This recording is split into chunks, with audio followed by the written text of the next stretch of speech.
a symbol of power! Rammed up my ass! Rammed up my ass! Bastard! Oh. Whoops! Bastard on me on a pill, drinking sugar out of a mug, talking shit and eating chips, playing double fucking dragon. Bastard on me on a pill, drinking vodka out of a mug, playing shit and eating chips, playing double fucking dragon. I've got a circuit bar rammed up my ass! I've had that as an earworm for the past 2 weeks, so I thought I'd inflict it on you all just before we get into CLOWNFEST 7! CLOWNFEST 7, ladies and gentlemen! This is the studio day. This is one of the days that I've been looking forward to a lot, because this is all I have to do is sit back, relax, and watch these other people host their own show. All I got to do is collate and present, and we're there. Anyway, welcome to CLOWNFEST 7, ladies and gentlemen. There's a few people in the house right now. Callum Rogers, Corey Rosen, Hansu Mayer, La Fromage, Dean Dawes, Septic Smile, John Alchemy, I Am Maniac, me, Tony Duncan, Benjamin, and Billy Dread. So yeah, we're actually streaming to Facebook as well at the moment. I've got the main stream going on over here, and then the other stream just screen captured over there. So hopefully that should bring more people over to us on Facebook. And we are also on Public Broadcast Music TV. Right, it's a minute until the gates open at CLOWNFEST 7. Like I say, this is a studio tour group, and the way that it's been presented in my VLC player is alphabetically. So we are starting with Avril Kadabra. Is it 7 o'clock? Yes, it is. Right, let's kick on and check out what Avril's got to say about her setup. Are we ready? Let's do this! G'day, this is Avril Kadabra, and today is my studio tour. You might recognise this setup from CLOWNFEST 5. Did my whole set on mostly the Akai Force and a Digitact, which isn't set up, but I still have. So let's go over some of the things I have here. Make sure I hit record on this. It's my Zoom H6. All the audio eventually ends up in here. So I record most of my stuff onto this. So here we have the beast of an Akai Force, which pretty much controls everything here. We have the TD3, of course. We have a white neutron, a black neutron, the key step. I'm going to play some nice transfer mark. My Strymon pedals, the Zelza phaser, and the blue sky reverb. My cheap Behringer mixer. Some weird. These are just brackets for cameras for recording my YouTube stuff. And a Volca, which I don't know why is there. I should sell that. So, all of these are connected via USB. They go into this hub, 10-port power. So, this is my cat, Allison. You being nosy? You're going to play some trance. This will end well. So all the USB goes into the Force. So all of these devices can talk to each other. So if you want to send from here to this, you can, or you can sequence this. The Akai Force lets you route everything.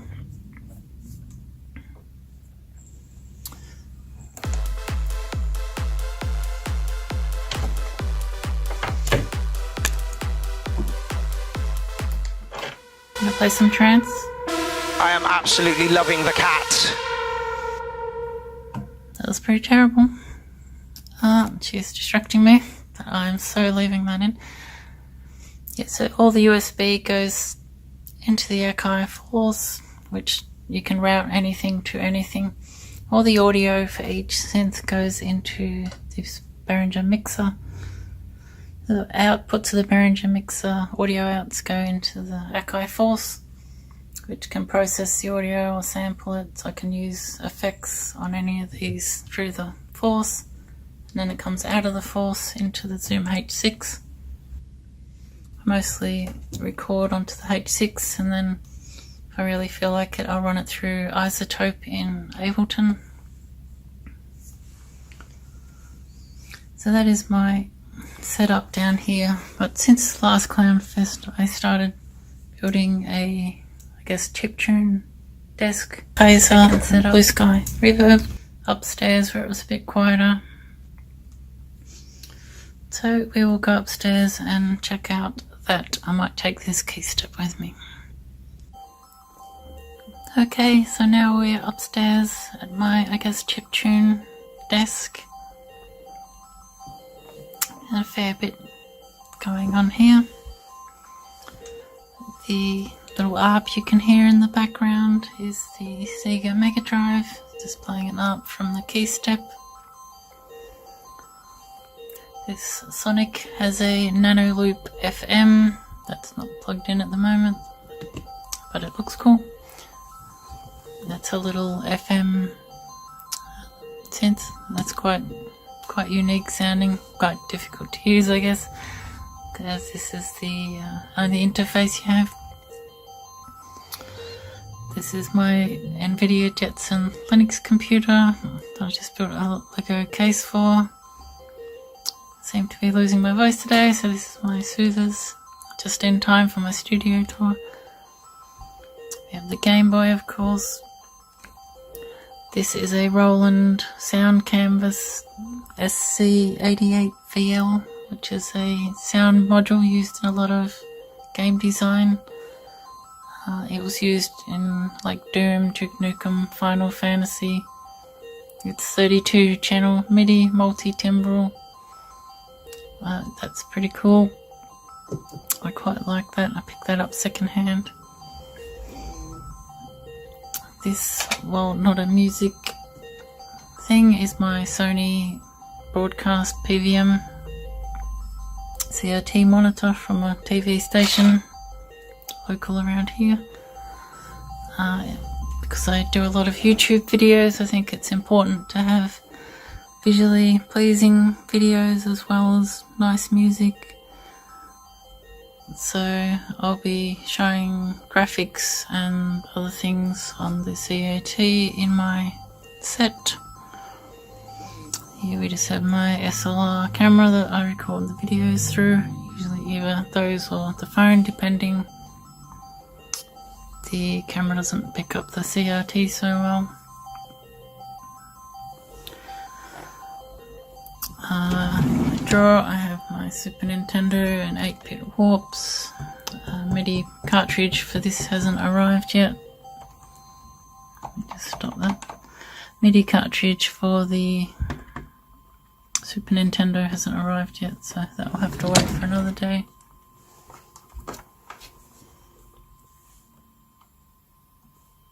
This should be playing chords. Yep.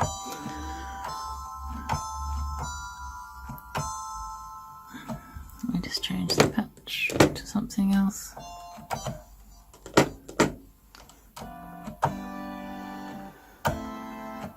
Anyway, that is the Mega Drive. It's running through the MIDI interface on the joystick port. It goes up into this Jam, which saves presets and lets you make your own presets for the knobs and all the switches. Or if you want to move stuff on the fly, you can. I've been doing a bit of programming on that and making a custom firmware, which has been fun. And of course we have the M8, which the Mega Drive is currently going into. I decided I would do my whole set this year, or CLOWNFEST 7, on the M8 for a couple of reasons. I just wanted to do it, and I have cut my finger, so I can't do much knob twiddling or live playing on the keyboard at the moment, which is making it a bit awkward. So I'll be doing the whole set on the M8. Well, a little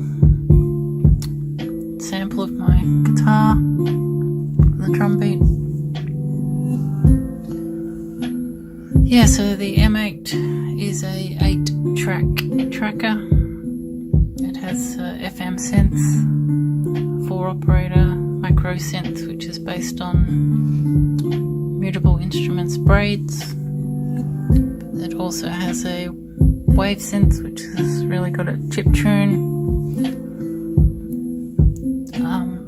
You know that I've been obsessed with this thing lately, or for the last half year, I guess. That last statement is an understatement. That's pretty much, I don't need any of my other gear really. I can just do everything I need to do on this. Yeah. It's tiny, battery operated, even has speakers. Yeah, it's just a total powerhouse, and has MIDI in and out, audio in and out. In a footprint about this big. Touchscreen is just if you want to do like XY stuff, like on the Akai Force. You can map that to whatever you want.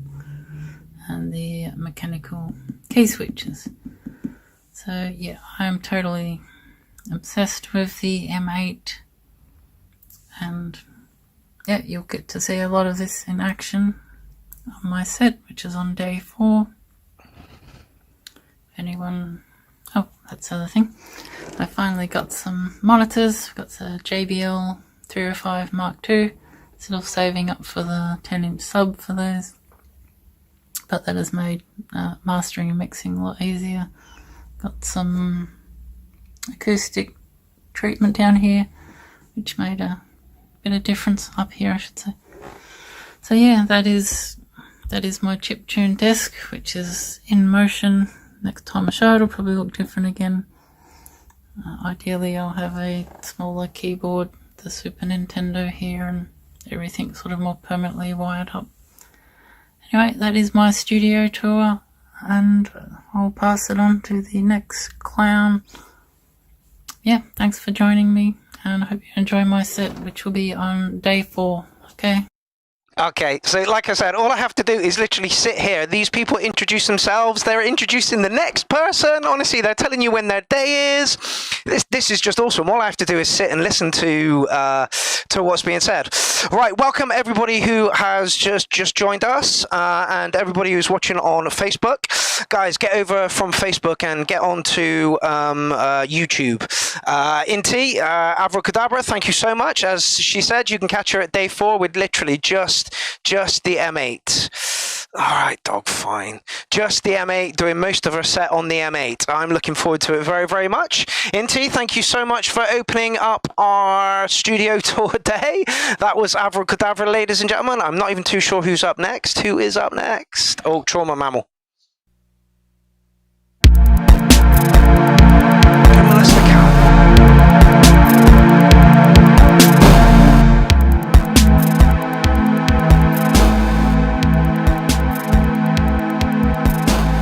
Yes, Dean Daughter, slap that like button. Get over to YouTube. Join us all on YouTube. There's links in the Facebook chat. And get over to YouTube. Smash that like button.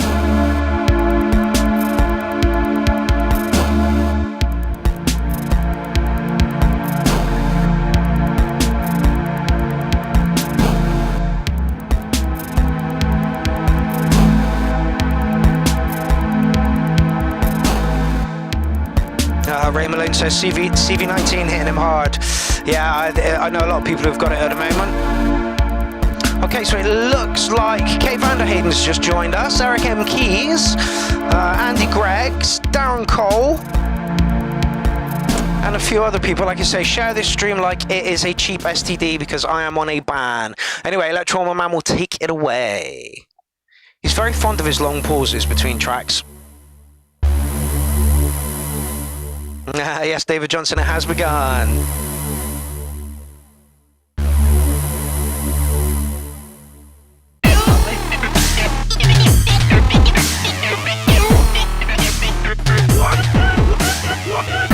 Utterly unique artist, this one.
Where is this going?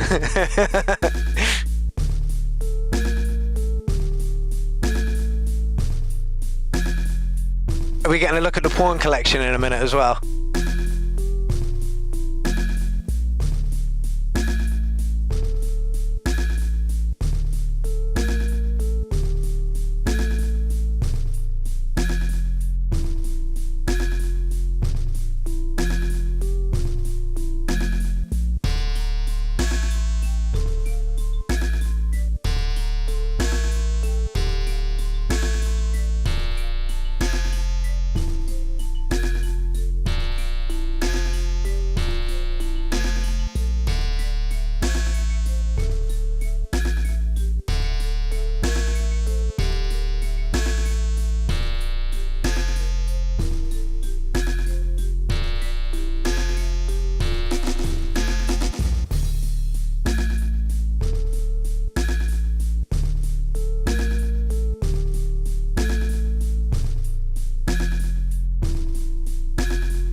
Trauma Mammal will return. You can see him one of the days over CLOWNFEST. I haven't got a set list in front of me because I'm using everything to stream at the moment. Day 6. There we go. Day 6 of CLOWNFEST. Like I say, truly a unique artist, this one. And you can tell he's properly in that character for Trauma Mammal for the whole thing. I get the feeling there is a voice for Trauma Mammal though, fella. We would love to hear it. I really like the way that you presented that that studio tour to us. I thought that was great. Put together so well. As Darren Cole said, enjoyed that 10 cats. Absolutely. Man cares about his art. Man really cares about his art. Right, I have no idea who's coming next, so I shall just click the button and see who arrives to tell us about their studio. Welcome to CLOWNFEST 7, Day 1. This is the studio tour, and this is Jason Stealth. Oh, just before we kick off with this guy. This guy writes music for TVs, game shows, computer games. This guy knows his shit. He writes scores, you know, scores and stuff. So to have this man involved in CLOWNFEST is an absolute pleasure. Take it away, Jason Stealth.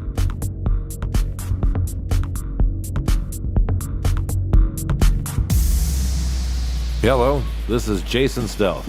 Welcome to the inside of my studio, located here in a corner of my dining room here in Rochester, New Hampshire. The brain of the studio is a MacBook Pro. I control Ableton with a...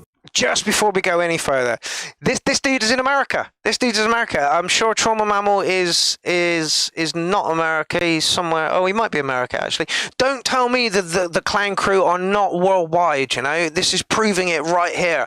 You know, we are going all over the globe at the moment, and we're going to see so many different styles and ways to make music. And that is exactly why I wanted to do this, to show you that there is no, oh, you should write in a DAW, oh, you should write DAWless, oh, you should use analog gear, oh, you should use digital gear. You should use what feels right to you. Inti is going to make her entire set on an M8, that tiny little box. You know, Jason's going to use most of this kit to create his, and they're going to sound amazing. Anyway, here we go. I'm here in Rochester, New Hampshire.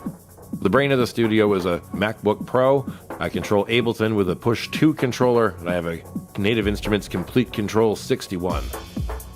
The first instrument that I picked up was the guitar, so I definitely keep at least a couple of those around, my electric and acoustic guitars here. I also learned to play the bass and played that in a couple bands, so we keep one of those around too, just because I like to mix live instruments into what I do with the electronic side of things as well. My Ableton Push 2 is my primary interface and primary control device for the entire studio. It integrates tightly with Ableton software, giving me all the controls that I need at a touch of a button. It leaves me barely ever using my keyboard and trackball.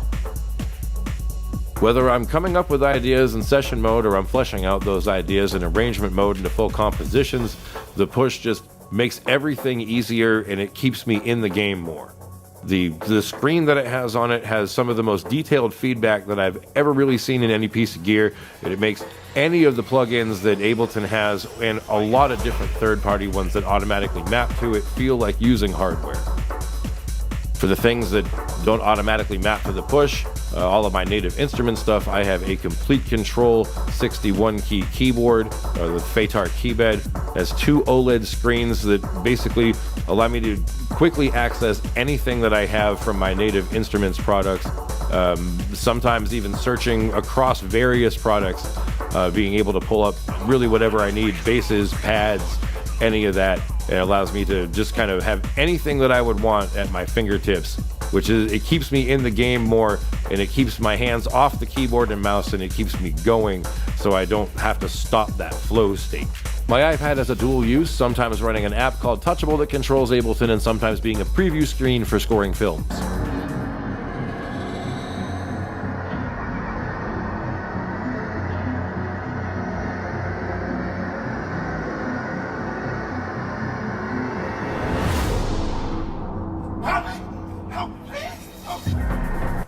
When the situation calls for a DJ set, I have a Native Instruments Tractor Controller S2, which runs the Tractor software right here on the MacBook Pro, which I will link to Ableton with Ableton Link.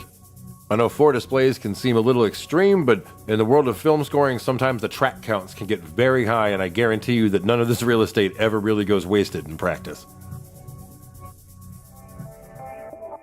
I used to be a hardware purist like a lot of the clown army, but at this point in my career, I'm using a lot more software. I think really the only things that are hardware are my guitars and basses. Some of my favorite software synthesizers that I use that aren't Native Instruments, one of is Anna 2 from Sonic Academy. That is a very kind of a raw, very gritty, very girthy sound. Has a built-in arpeggiator that is very easy to use. There is a lot of wavetable options that give you a wide variety of sounds that you can dial in with it, and it really has probably one of the tightest sounds of any of the software synths that I use. The value of the free software Spitfire Labs can't be understated. You'll hear it a lot in my scoring work as well as a lot in my electronic work. With a wide variety, and I mean wide variety, of free sounds at your disposal, anyone can go download this.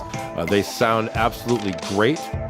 All of these sounds are packaged in a simple-to-use interface that manages to map everything to just a small set of controls that give you a lot of expressiveness right there, easy to use. Hybrid 3 is a synth that I tend to stack with other synths that has a lot of built-in arpeggiation, and it has a couple of different synthesizers to it. It actually reminds me a lot of the analog synthesizer that was built into the old Electribes, just a little bit more complicated and layered. Another synth that routinely finds its way into my compositions is iZotope's Iris 2. It has a visual editing technique that kind of breaks the monotony from twisting knobs. Back in the Native Instruments camp, we have Massive, which is one of the first software synthesizers that I learned inside and out, managing to figure out where all the routing was, how to get into the internals and really dial in something that I was looking for. One of the things that's excellent about this is Massive uses the same framework as its big brother, Massive X or Massive 10. While both of these synths are resource intensive, the quality of their sound really can't be understated. And a lot of the times when you see somebody in the chat when I'm doing a live stream for CLOWNFEST saying that's so lush, that sound is probably coming out of Massive or Massive 10. And while it is the next evolution of Native Instruments Massive Synthesizer, some of the options in there are definitely a lot more detailed than the old Massive. So learning both is ideal. The four horsemen of scoring for me are these next four, one of which is straight more detailed contact instrument that combines granular sampling with standard sampling and layers those two.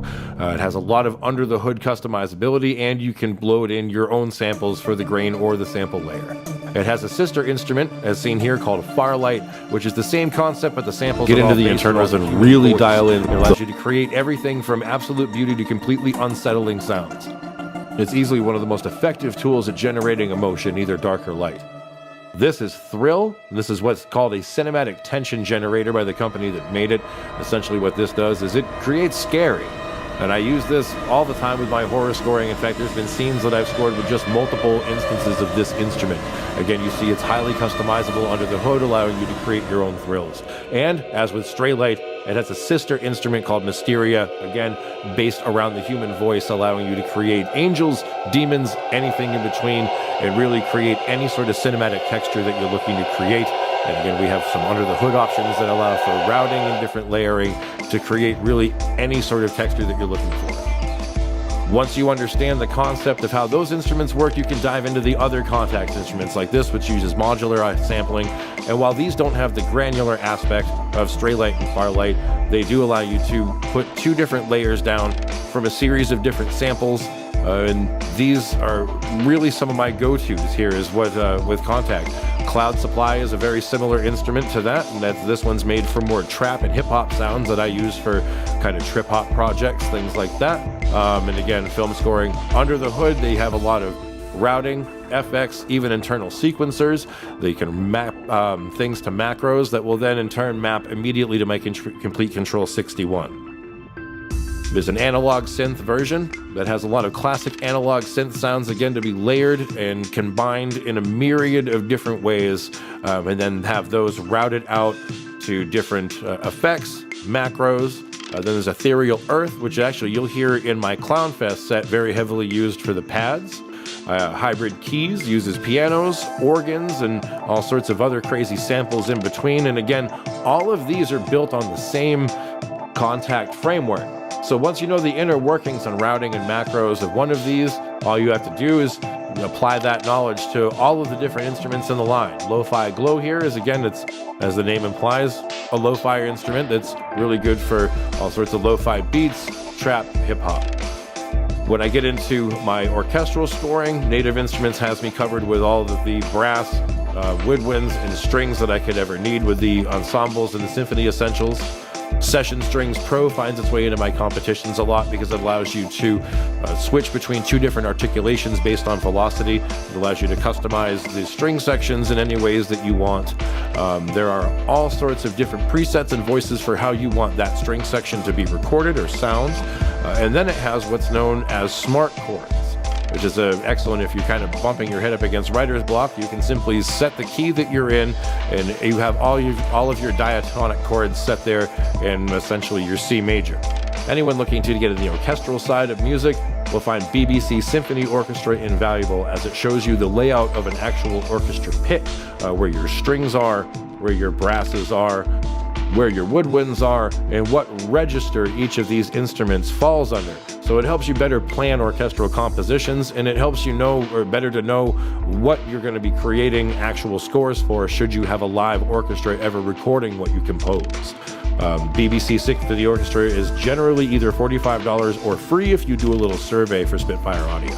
I would have liked to have had more time for effects, but let me get into some of my favorite stuff with FabFilter Pro Q3. This actually can make finding those annoying resonating frequencies gamified by analyzing, like you just saw there, and just kind of grabbing the offending frequency, pulling, and then tightening it up.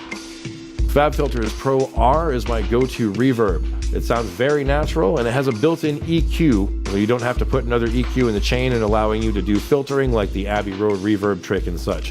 And FabFilter's Pro C2 is the god of all compressors, including even a pumping setting for extreme sidechain effects.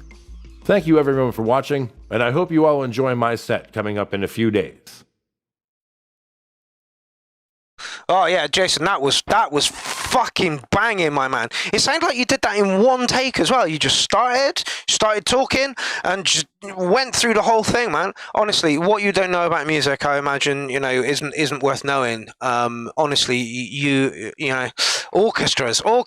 God, Jesus, I send MIDI notes, and you're talking about orchestras and stuff. Epic studio, my man. Thank you so much for your part in the studio tours. Yeah, and honestly, you can tell that you do tutorials and stuff like quite a bit by the sound of it as well, because that just flowed so easily. All right, who's next up on the chopping block? Droid Dattoro. Now I'm listening to a bounce that I made of the song that I'm working on. I believe we're in Spain at this point. Just listening to great sounds. I'm deciding whether the form is good, if the arrangement is what I want. And so the next step is I'm gonna open the live, and then I'm gonna duplicate what sounds I wanted.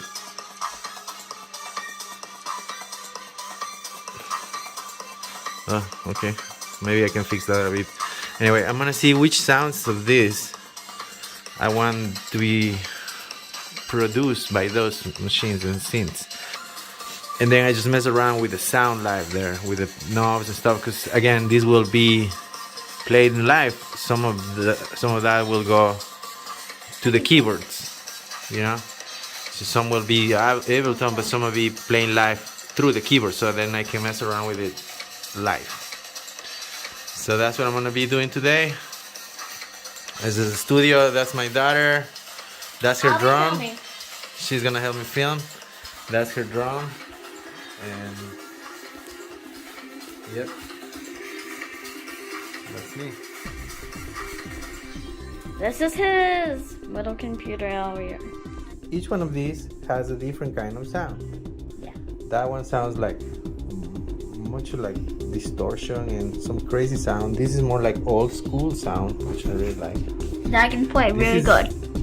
Much modern sounds, and that's a drum basically. This is a drum, and each one of these is a different part of the drum. So you take the computer and say, here, for example, this is the boom, boom, boom, right? Boom, like boom, boom, boom, boom. the floor one's over there, right? Yes. And then the other one is the tss, tss, tss, tss. And so why is this good? Because then you can mess around with the sound when each of those sounds, right? This little piano controls that little, you know, program. And this one over here is the bass. It's for the bass. It sounds like really amazing. It's I think it's actually analog, as I understand it. It sounds amazing. It's the best one. So look, so far. So good.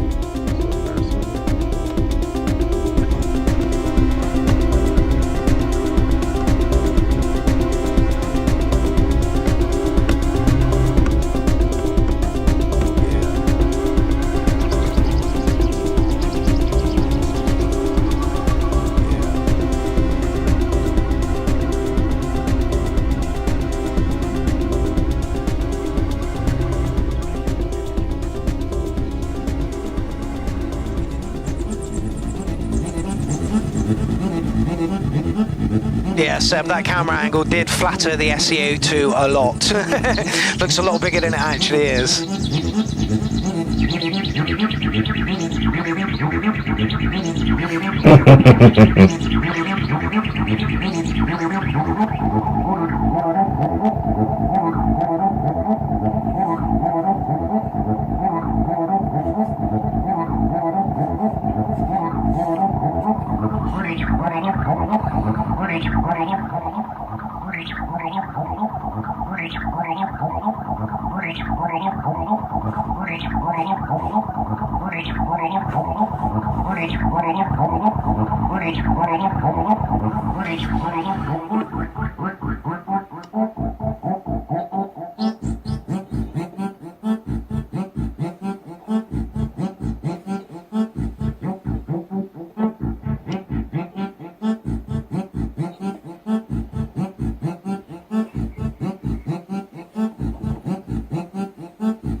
Oh yes. Oh yes. Let's try again. Listen to that.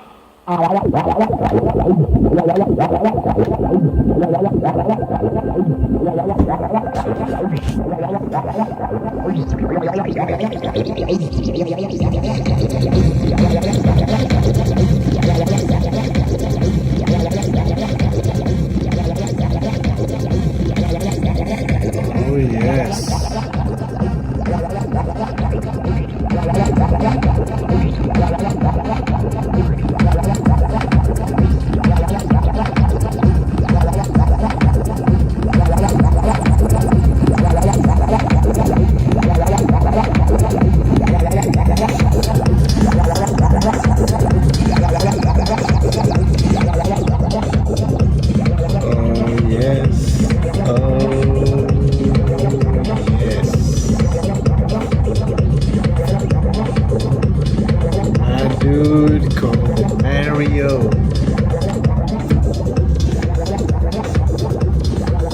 USA, but he's definitely Spanish, I'm sure of it.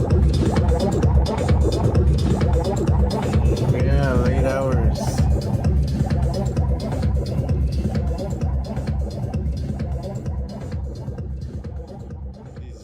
So that was Droid Dattoro 11, Oscar Leon. And I thought he was in Spain. I don't know why, but evidently we're heavily USA based at the moment. Anyway, that was more like a noise exploration. 5 minutes with Oscar. Sadly, it was only 6 minutes long. But yeah, thank you so much for your contribution to this evening's festivities. And ladies and gentlemen, it is Christmas Eve. I hope you have got all your presents wrapped and that you have been a good boy or girl this Christmas. Because for as soon as we finish this show, pretty much it's going to be Christmas.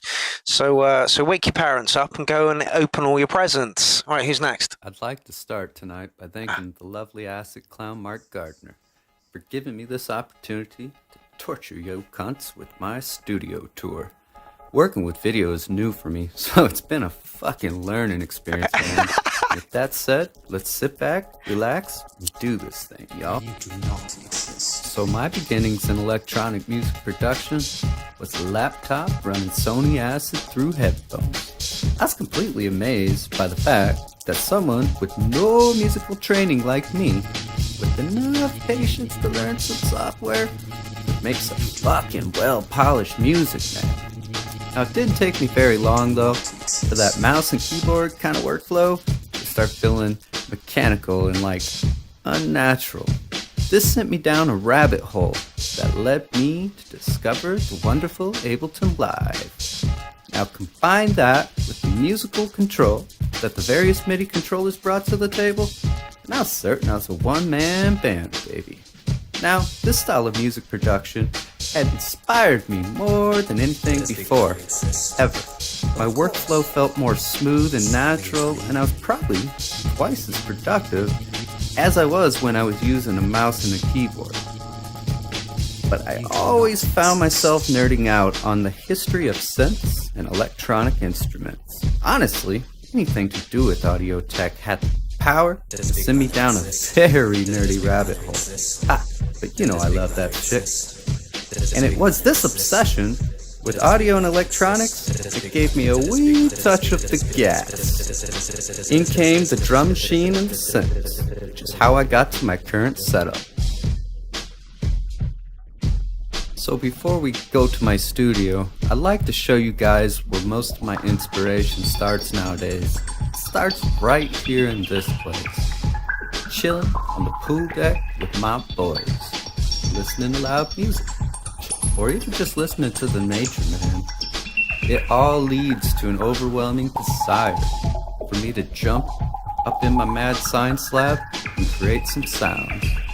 It all has its roots here for me most times. It's just the atmosphere. It's so fucking inspiring with the natural living tableau back here. Check it out. Come on, y'all. The warm Florida weather. Can never go wrong with that. It's everything about this place that gets me going, man. Gets them juices a flowing. Ha! There goes Sydney. He's my boy.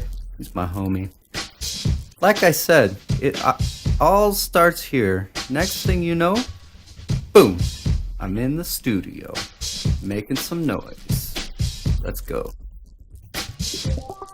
Ba-boom, here we are in my studio. I'm lucky enough to have this room at my house that I can set all my gear up in. I call it my mad science lab. As you can see, it's a good sized room, plenty of space to grow, and it's a great atmosphere to make music in. As for the gear that I use, from right to left, I have the CT360, the YPR9, MPD32, PMH1000, LPK25, APC Mini, TB3, SEO2, TR8, VT4, and a V67 mic. I've been using Ableton Live in a few choice plugins for a while now, and in my opinion, Ableton's the most flexible DAW out there, y'all. Come on now, let's get real. Gotta love that Clown Army calendar, y'all. Lush. Over here is my ThinkPad laptop, which is the brains of it all. Honestly, I'm amazed at what it can do, and it always has minimal issues, considering how much I push it. Now, over here is my STR880 turntable. It does a really good job for me. I have no complaints. And it all looks out onto this lovely view of my very own living tableau. We normally have more flowers and shit, but we're entering the Florida winter, so it's a little bare back there. Back to the turntable though. I want to get another turntable and mixer and practice mixing some vinyl. As you can see over here, I've started collecting vinyl. A lot of these are records that like my husband held on to for years. Some are from residents at work and some are just like great thrift store finds. I'm also collecting some CDs and tapes, and I have a wide variety of styles here. Anything from disco to techno to rock. My collection is definitely eclectic. Tucked away here is the lovely Rhythm Ace FR3. He needs a little repair though. So this has been the overview of my studio. Now let me try and explain my little setup. So I've kind of already gone over the equipment I have here and such. My whole approach has been to merge the old in-the-box method, MIDI controllers, just working all within Ableton, with my synthesizer and drum machines. So, through the help of the Clown Army, I have learned a couple different techniques to merge these two elements. Basically what I'm doing here is creating these MIDI tracks, routing the MIDI out to each of these synthesizers here. Alright. Then I'm writing clips inside of Ableton with various MIDI CC notes, values inside of them, to control different parameters, again, on my synthesizers. And then I am arranging the clips in session view in a manner that kind of creates a song, starting from scene 1, working my way down to the lower scenes. It creates a track over the period of those scenes. So each of those clips, again, sending the MIDI notes to these synthesizers, and in effect sequencing these synthesizers. I have this APC Mini here, which represents the session view. My APC Mini here I am using to launch said clips. So in the past I have a lot of history with doing session view jams, and this was just a no-brainer on how to go about jamming with the sequences in these synthesizers. I mean, it's just natural for me with my history. I'm mixing a couple software synthesizers, traditionally Ableton, built-in instruments, using this bad boy and this bad boy to play those software instruments. And then again, mixing all the audio with these synthesizers over there. I got my mixer solely for the audio coming from the synthesizers over there. So this is kind of the synthesizer audio hub right here. And finally, I got my MPC32, which I find is really good for sample chopping and editing, you know, just sample magic machine is what this should be fucking called, because it got some pretty amazing built-in features. You put any kind of vocal sample, any kind of instrument sample on it, and you can mangle the fuck out of it. So all of that, I've been working into the hardware jams that you are going to be seeing more and more from me. Building sets inside of Ableton that I can jam in live time here. Now I'm capturing all of this on this computer over here with that little boy up there to record all of those things. So it's a work in progress. I got a long ways to go, but just in the time I've spent with the Clown Army, I've learned a lot, y'all, so I'd like to thank y'all for that. Alright, peace out. Like I said, the Clown Army has always been there for me, always guiding and teaching me, and I've grown a lot musically because of y'all. Mark's created more than just a group here, really. He's created a worldwide family, for real. I also want to give a special shout out to my dude Catastrophe. If y'all don't know about him, he's a fucking word ninja, man. And I feel it's gonna be a busy year for my dude, so y'all should go check him out right away. Thank y'all for being tortured by my little studio tour here, and I hope y'all have a good... That was Eric, again from Florida, USA. What a phenomenal studio space. What an absolute... Yeah, I just chill by the pool and then I go and write some tracks. Fucking hell, I've got my studio over here, my bedroom over here, and my front room sort of in the middle of both of it, you know? What an absolutely epic space to be, yeah, you know, and just beautiful weather all the fucking time, you bastard. No wonder your music is nice and jolly, whereas mine is dark and nasty. Eric, thank you very much for your... I did have something to say about something that somebody put in the comments section earlier, but I cannot remember what it was. So I will just have to say thank you very much. Oh, yes, it was about how the studio changed each year. Like, literally, you go back 4 years and my studio has changed massively within that nearly 5 years that I've been public.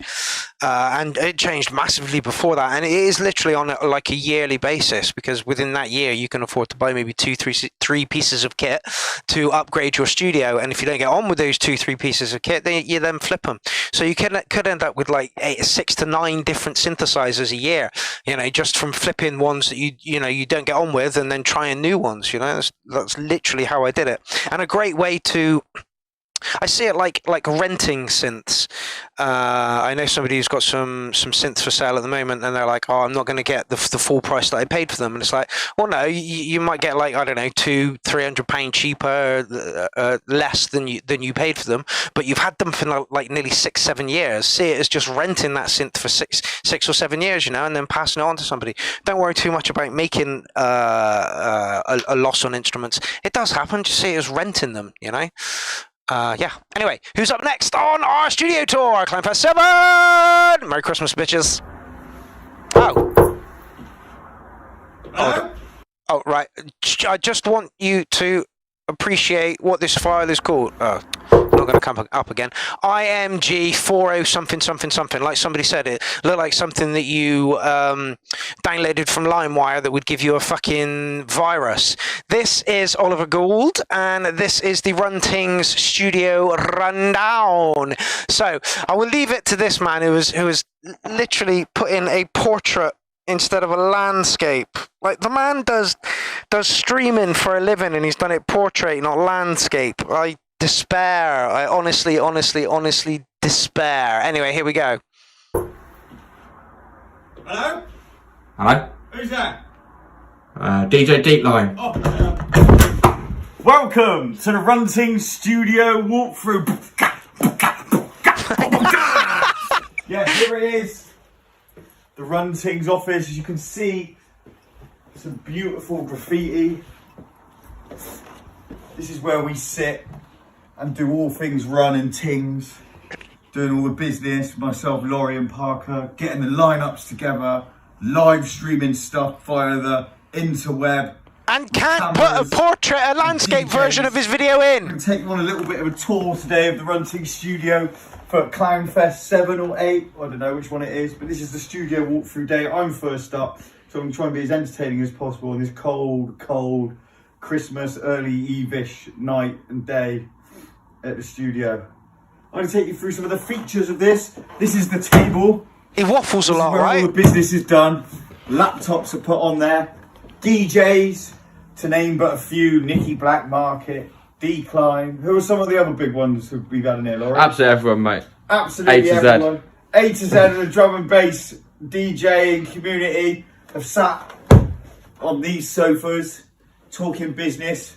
Parker shouting at us for not doing what we're supposed to do. Here are some of the many turntables that we never use, or that I'm supposed to get round to fixing, but they all barely work. Here's some of the Runtings release. Is this a Runtings release? Yeah.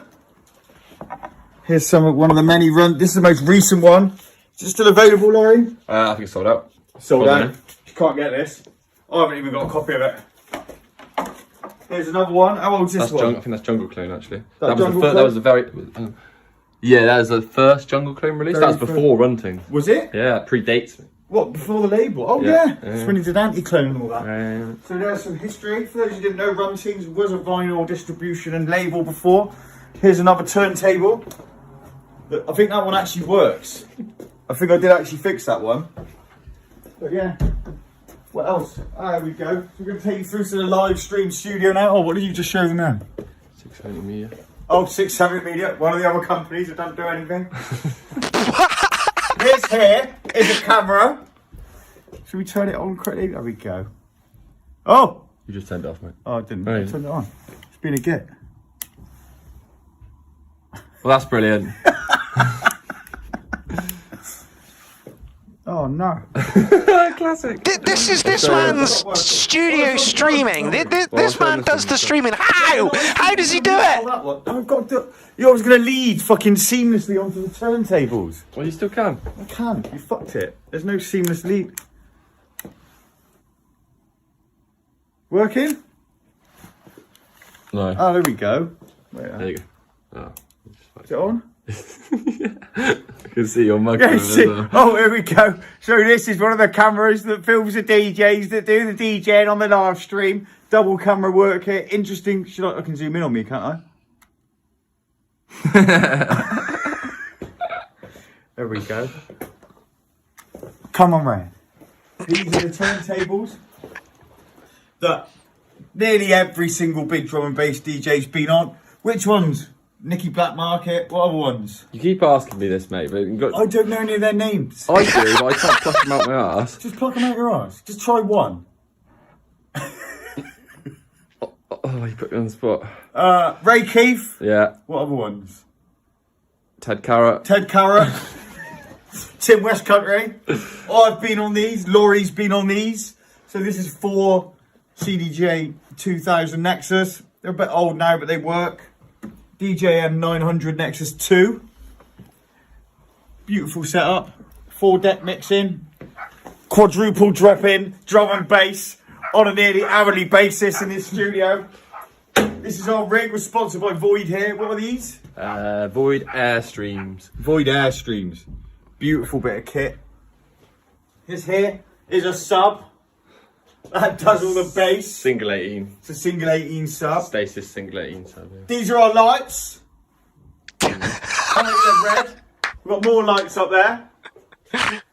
This area here. Oh, can we get? Right, let me get a bit of light on that. Just turn this one around. Yeah, turn it round.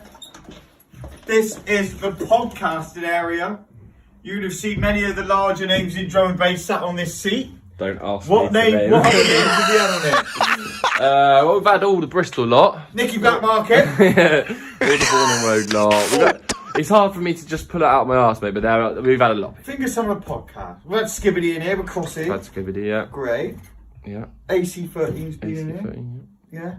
I was out actually last Harry week. shot her. Harry shot her. I was out last week and I was chatting to this kid who was into drum and bass. He was like, I need you to sort of actual Dex to me. I was like, oh yeah, Sam, no problem. I said, I'll put your number in my phone and I'll give you a shout. He said, oh yeah, amazing. So I opened up my contacts and I was putting his name in and I put A in and it went AC13 came up and he was like, you know Jay, AC13? I was like, yeah. It's just the sort of people I know. Big in the game. From in here. That is the mixer of which we mix the podcasts. This is like real life super hands, is it not? Is it not? You know? Fucking hell. Anyway, here we go. Oh, for fuck's sake. This is the screen that all the MCs, when they're MCing, what MCs have we had? Don't do this to me, mate. I'm supposed to be the silent fucking. We've had Skibbity, Ray Keith, Nicky Black Market, and what they do is Fun Fearless. They look in this oh yeah, Fun Fearless. So basically, the cameras turn off if they're not being used by the source. There we go. The computer, but if so as you can see, this is the camera they talk into. But when they're reading your comments, what they do is all the comments come up on here. And that's how you get shout outs. That's how you get the big up somebody in the place. Television screen of which oh, Jesus Christ. He sounded like a dad at that point. That's how you get a big up in the place. There's the LED wall that we put run things up on. Very interesting. I'll take you through to the control. Actually, I might pass this bit over to you. You can handle this. Right, so. Well, so hello. This is Laurie. Hello, everyone. He's normally the one doing buttons in here. This is talk us through the live stream studio. So we're just about to do a pre-recorded one. So we're not using cameras, but this is our software. This is called vMix. It's multiple input software. This is the mixing desk, nice little Mackie unit. We've also got compressors. This is what I do. This is the only thing Ollie does. He just fiddles this knob here. What? It's too quiet. Output level. So this is a bespoke setup that we created ourselves. Exactly. What we've done, I've just ran on normal levels, as you can see. Well, everything's on 10. But we use like a little stream deck thing to cut for cameras and overlays, etc. Why don't you show us that working quickly? Can you show us that working? No, because the cameras aren't set up. Oh, no, so I'm not doing a pre-record. No. All right. Well. But really simple, like you switch to preview and program mode, see what you're doing with the cameras. Also, we can control the lighting in the main room from here using this 1980s. Change it and I'll show them. All right, this 1980s DMX controller. Oh, there we go. Oh, it's a bit of strobe. Change it to pink. Lovely.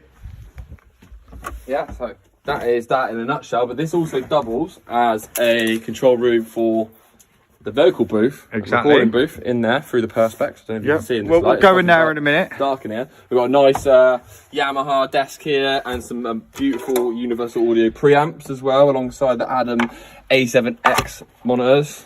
So all in all, quite a nice setup. I'd say so myself. I think it's very good. Let me swap that round. Take it to the final tour. Out, mate. Round the run. Follow me. This is the kitchen. This is Parker's domain. This is where loads of really well-known drum and bass DJs have been. Which ones, Laurie? Shut up. This is the vocal booth. Come straight in. We may as well show them how nice and steady it is. This is the vocal booth from where we do our vocals for the Run Things recordings for many top drum and bass producers. Who are they, Laurie? You're making me look like such an idiot as well, because I've run this label for 10 years. I should know absolutely everything about it, shouldn't I? But there's our little box that sends a signal into there, which sends the signal from there into the computer, that then sends a signal out to you lot that buy Run Things recording stuff. As you can hear, it's actually really nice in here. Sounds really good. I mean, it's a little bit, everything's a little bit hodgepodge in here, but it works. This is how we stop pop. And I think that is about concluding the studio tour, unless we don't want to show them the garden, because that's in a form of disrepair. No, I think we sorted it out. Yeah, no, I know. Should we go out into the garden? No, it's cold. We won't go to the garden. It's cold. I won't show you the toilets because Then I'd have to ask Laurie which well-known drum and bass DJs would have sat on that toilet, and he wouldn't have I known. just remembered someone famous. Who? Turno. Turno's been in here, yeah. Quite a lot. I used to have a regular show. He did. He'll probably have another one soon. Oh yeah, the fridge. That doesn't work. And when the electricity runs out, it leaks. That is what is in a studio fridge. Water and Monster Energy and tomato ketchup. Obviously HP. HP sauce. So that's it. That concludes the tour. That's it. Thanks to Laurie, the cameraman, and part what would you call yourself? No, I had a nice little cameo there as well. Actually, it's better to be on this side, isn't it? With more of our lovely graffiti art. You sound like such an old man. But yeah, there it is. Nice one to mark. This is the studio walkthrough the Runtings, and I'll see you guys soon. Honestly, if there was ever a people do nothing in real life, ta-da! Wait for the TV show if it happens. I got to go over with this man and write a script. There is a TV show coming, and yeah, unfortunately, this man's going to be the star of it, I think. Anyway, Oliver, thank you for bringing your brand of craziness to the CLOWNFEST day one. That was a beautiful studio tour. These are lights. This is a camera which won't turn on. I couldn't have asked for a more perfect fucking rundown from a studio from you. Darren Cole says opens Photoshop. Yeah, do it, my man. Absolutely 100% do it. I'll send you the file in a bit. All right, that was Oliver Gould at the Runting Studio with very, very, famous drum and bass artists like Nicky Blackmarket and Ray Keith and Nicky Blackmarket and Ray Keith. Anyway, next up we have... Hey, what's up everybody? Maddie into some techno. I'm Maddie from Germany, and today I'm gonna show you my studio. And yes, this is just a little overview. This is my main desk with PC and controllers and mixer. And yes, of course, the TT303. And yes, over there is my DAW setup. I'm just saying, yeah, it's not done yet, but I'm trying to build a DAW setup to carry to gigs, and yes, to don't have this big heavy PC with me, and hope it works someday to try to reach the quality of my DAW, yes, at a live gig. So I start with a PC. The PC is running on Windows 10, and yeah, I built it myself, and I think it's 12 years ago, and yeah, it works like a charm till now. I hope so in the future. And yes, it's a Intel. I think it's an i7 3770K, and yeah, never lets me down, and I'm proud of it. Yes. Next up, it's my it's my power supply.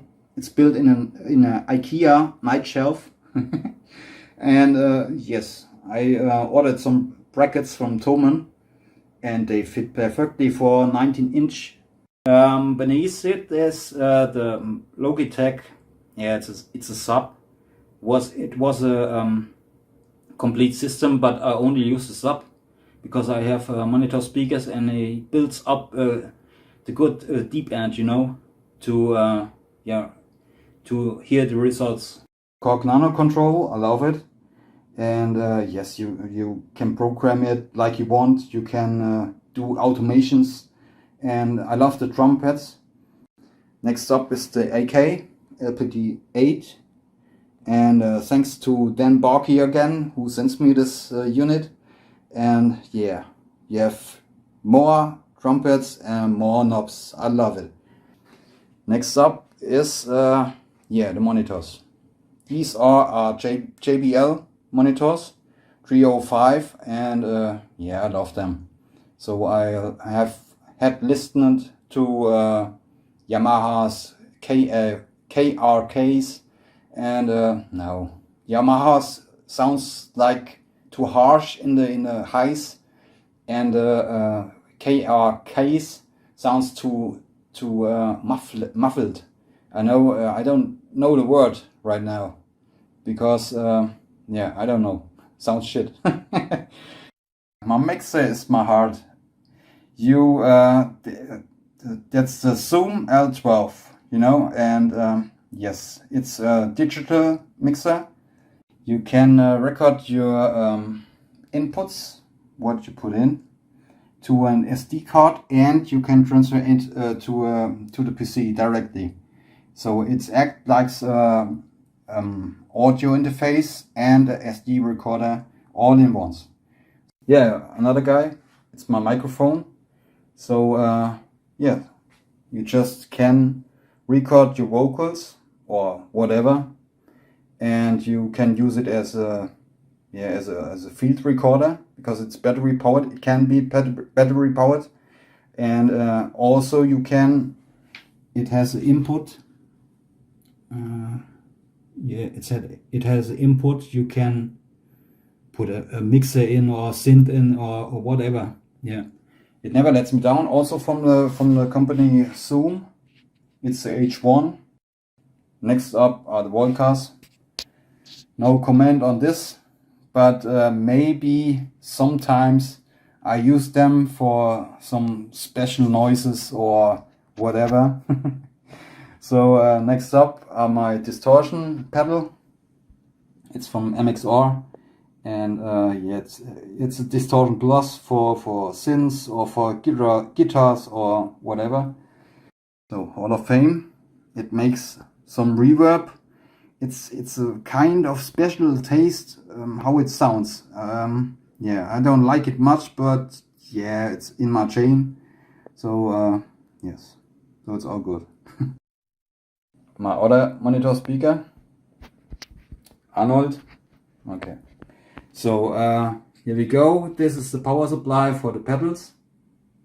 This one here underneath, and yes, this one here is my MIDI interface in the middle, and yeah, it come out, yeah, whatever you like, to plug some gear with MIDI and so on.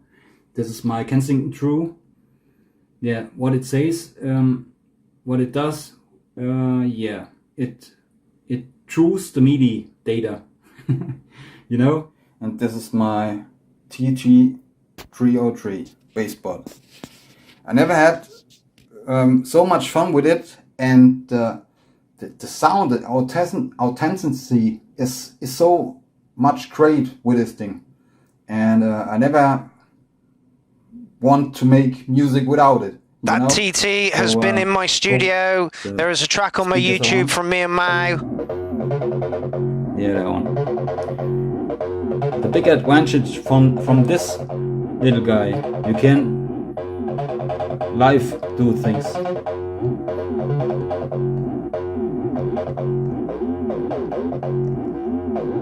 I love it.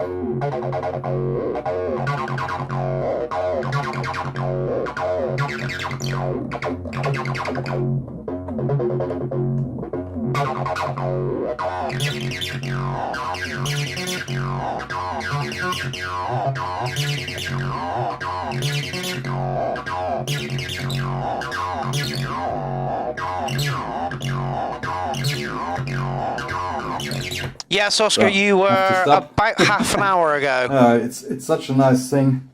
Sounded so close to the 303. Yeah, it's a no-brainer to buy this thing. Yeah, it's the best buy. Yeah, these tools are the best buy I can get. So next up, yeah, it's a microphone. It's a condenser microphone to record vocals, especially for vocals. And yeah, nothing connected yet, just here and there. And yes, I think the audio quality is very good. It's one from Thomann, the microphone. It's cheap, it's around 60 euros, my guess.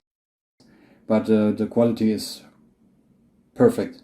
So next up we have the M Audio. By the way, this is where I get my name. So long story short, so I put in a track. The URL was 4 years ago, and Mark plays my track, and cool. And sometime, PtAC Records, recognized me, and cool. So we can bring this track on. We can promote this track. So what's your artist name? I don't know. So I looked around and found this M Audio. So so I chose Maudio for this purpose. So my fault, but I'm Maudio forever, you know. And I remember him putting in that track, and I'm sure it was me and Jimmy Scavenger sat here, and we were arguing whether it was M Audio or Maudio. So his name is Marcus. So Mau, I can't remember his last name, but Maudio kind of seems to fit, and you know, it officially was M Audio. So Jim, if you're watching, mate, I was right. Anyway, last couple of minutes of Maudio's studio tour. Yeah. This is Novation. This is the drum station from Novation. And it has really deep drums and kicks from well-known 808, 909, and but the biggest deal about it is you can use distortion, internal distortion, and the sounds are modeled analog. You know, these sliders and knobs, you can model it analog, and it has enough pressure to fill a complete track, you know. And this is a special unit from my matey in. I've got one of these too. This is a hand-built unit. This comes from Matthias Soccer, who you can catch. He did a CLOWNFEST studio tour last time. He makes electronics. There's only 5 of these units in the world, and there's Maudio's. And here is mine over here. I don't know if you can see this. Probably not, because it's all too small and shit. But anyway, it's definitely genuinely here. There is my inscribed in the back from Matthias Soccer. And I think this is unit number 5. This feeds my Sox box into that. And that's where my distorted lines come from. Great fucking distortion. Screams a bit. Great fucking distortion. Anyway, carry on, mate. France, Matthias Soccer. And this is a distortion pedal. It's right, but it never loses bass. This is how it. This is perfect for trio trees or any other synths. Yes, I'm so glad and happy about it that Matthias Soccer built such things like this and sent me over. And yes, a master keyboard. Yes, nothing specially about, but works. It has USB. It is USB powered. Yes. Next up, we have the MPC. It's the main brain from for the Dawes setup. I hope it works. Before that, I own Octatrack, but other Octatrack, this is not my kind of thing. You know, dialing menus, small display, and. Yeah, no, mate, I'm with you 100% on this one.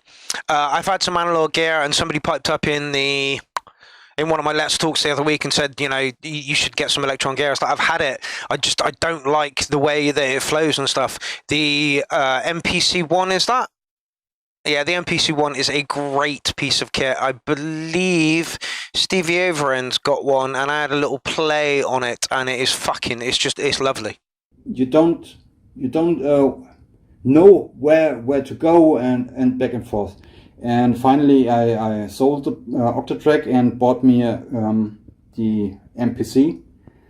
So if there are any questions, so I have to cut short, I'm about 15 minutes, so let me know, and I'll see you on the CLOWNFEST, baby.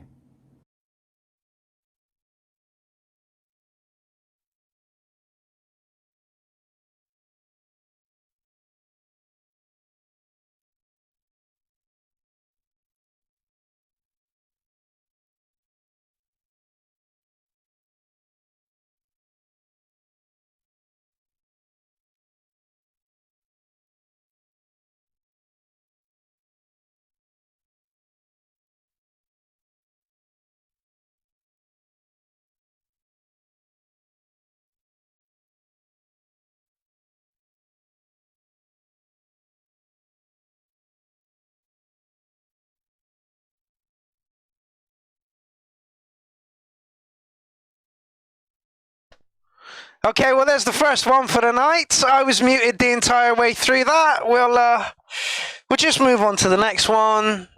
Jesus Christ. Point 2, Australia. All the way from Australia. A made-up island full of actors and nightmarish creatures that will kill you in a heartbeat, or steal your wallet and call your mum names. Gasm Wood, ladies and gentlemen, point 2. Australia's fake population is nearing 26 million people, spanning over 6 states and 1 territory. One of those states is situated on a smaller island called Tasmania. Nestled at the bottom of Australia and looking like the unshaved area of a female's down under, here we find the elusive Point 2. A man not only known for his stylish man bags, but also for his love of the beach. Oh, hi, I didn't see you there. I'm Maddie Adam Bro, totally not related to David Attenborough. Anyway, welcome to Somerset Beach, down under. So, I heard there's going to be a wildgasm here, but before we get into that, I heard that wildgasms do not like noise, so everyone shut up. Anyway, so let's walk this way.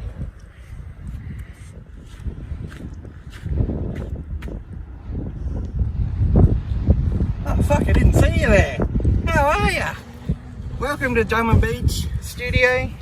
This is where all the Drum and Beaches are filmed. Well, the last one anyway. I was just out here practicing for the next one. Kind of caught me unawares. I didn't realise you were going to be around here. Well, come with me. I'll take you back to my house.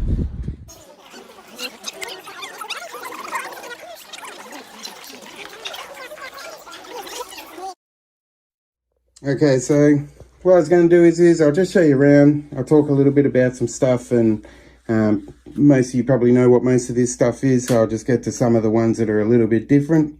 The Nord Drum 3, highly recommend if you've never heard it or had a look at Nord drums. They're really good, kind of a secret weapon, have a real kind of organic sound to them, which is, you know, something a bit different. Yeah, I tend not to talk through the videos, David, but once the video's finished, just as long as I remember to unmute things, you will hear my voice. The Deluge everyone sort of knows, MPC Live. Now this is the first edition, so it doesn't have a speaker or anything, but it has the battery, so that's what I use for my DM beaches.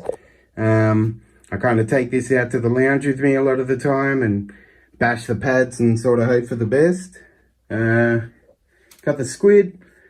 Squid's pretty okay if they update it a bit more and looked after it, but that ain't ever going to happen. The Virus TI2, which everyone knows, an amazing synth. It's awesome. I love it. Might be old now, but you know, it still does things that, you know, other synths just can't. It's an amazing synth and probably one of my favorites still. Got the Roland MX1. I used to have 2 of these, but I got rid of the other one for another mixer. I do love them still. They're a little noisy, but you know, they can do things. You got that effects section and stuff, which, yeah, that's worth its money still, I reckon. Got the System 8 because I got the MX1. I thought, well, you know, you got to kind of make the most of it. So, love the System 8. I can't fault it. I got the SH101 plug out, as well as the, you know, the other ones here. And I got sexy side cheeks for it, which I love. Got the Yamahas. I just figured I'd get Yamahas because everybody has Yamahas. May as well get what everyone else sort of has. I love them. They're really nice. I think they're really good speakers. Depending. I mean, if I had a bigger room, I'd probably go something a bit more ballsy, but there we go. Now I got this thing. People looking at my studio, that's just a Serato thing for DJing. Pretty cool. Just thought I'd show you. Now I got the Quantum. I love my Quantum. Best thing I ever bought, a cured gas. Once you get one of these, you pretty much don't need anything else. Has this ultra long load up time, so every time you switch it on, you have a heart attack thinking it's never going to load, and then it pops in and yeah, you're good to go. Got the analog heat. I love the analog heat. Just adds a bit of balls to everything. You know, I wouldn't rush out to buy one, but I'm glad I do have one. I got the Allen and Heath Q16. Now I love this thing. It's friggin' amazing. It's about 1,000 times more than what I need for what I have. But once I got the Quantum, I thought, well, I want it to sound as good as it can, so I wanted it to run through the best mixer I could. So that's when the Roland MX1 had to go, and we got this little baby. Zoya and the Big Sky, good pedals. Big Sky, obviously. Zoya's just crazy. You can sit there for years just trying to program stuff, and I really thought I was going to do more with it, but yeah, it's alright. The baseline DB01, Sing is just hectic. Erica synths, I'm a massive fan of Erica.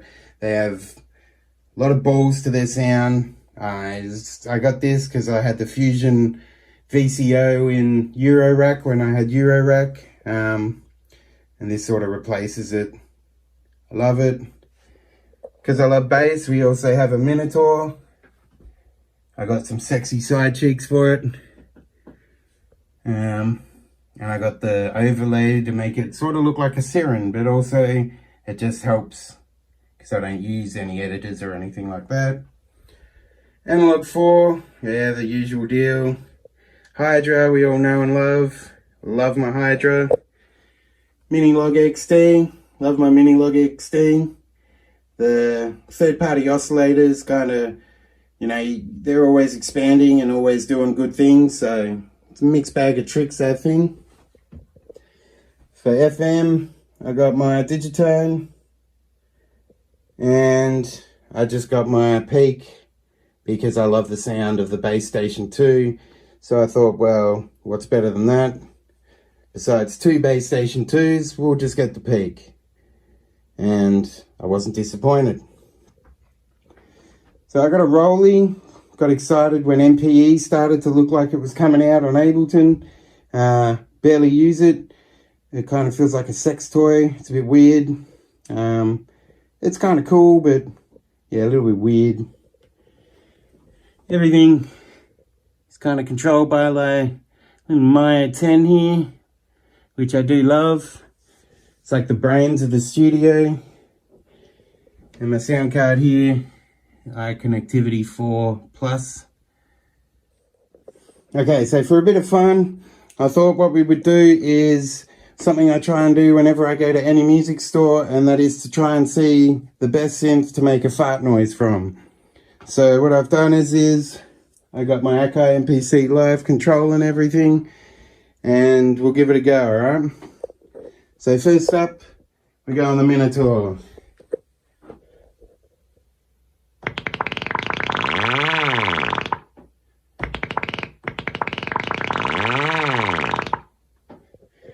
Next up, we have Digitone.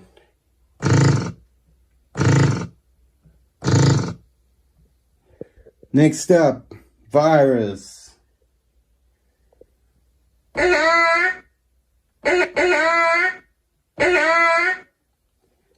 Next up, we have the DB01.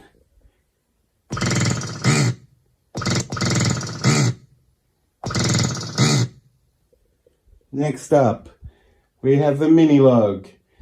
Maybe you guys can vote for which one you think is your favorite while we're watching this, eh? Digitone for me so far. The Minilog. Minilog's not bad. We have the Peak.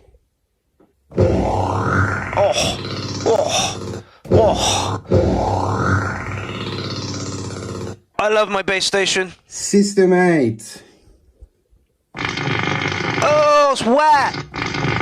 It's wet. My personal favorite, the Quantums. I want to hear this. Drop it down a couple of octaves. The A4. I had the A4.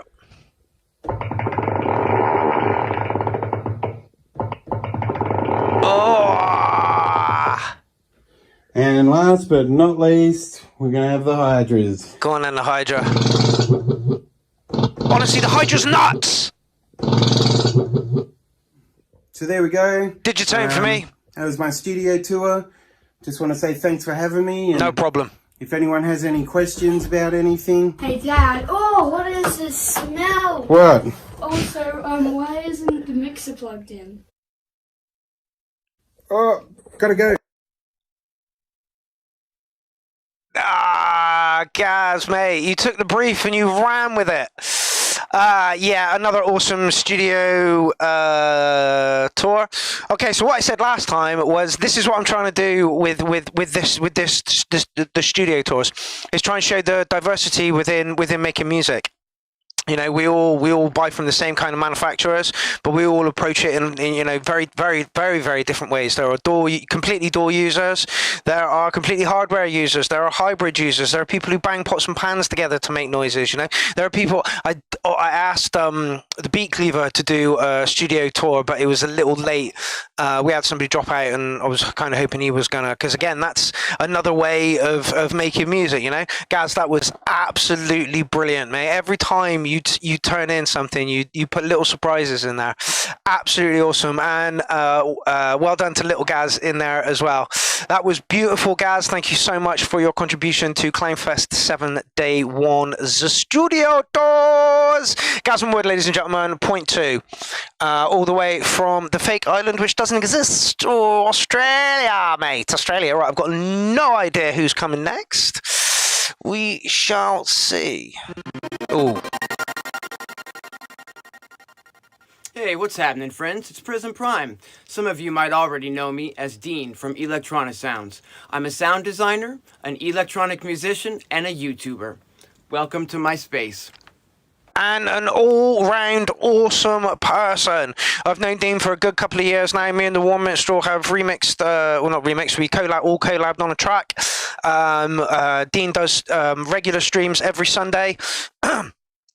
He was going to take his ESX to a shop to be fixed because it had knob jitter, and I'm like, Dean, don't do that, my man. What you want to do is open it up and stick some greaseproof paper in, stick it down and pop it back together. He did a live stream doing that after my advice, and his tribe is now absolutely sound. I actually have to do it to my second tribe that I've just acquired because I've noticed she's starting to jitter as well. But yeah, Dean is an awesome guy. He makes sound packs. So yeah, if you tap him up on any of his profiles, I'm sure he will be happy to provide you with awesome sounds. Anyway, here we go, Dean.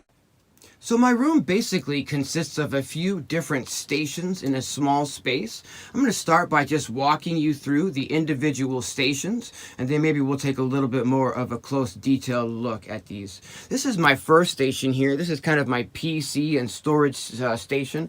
My main PC is actually dead right now, and I'm in the process of replacing it. So I'm currently using just an older PC laptop.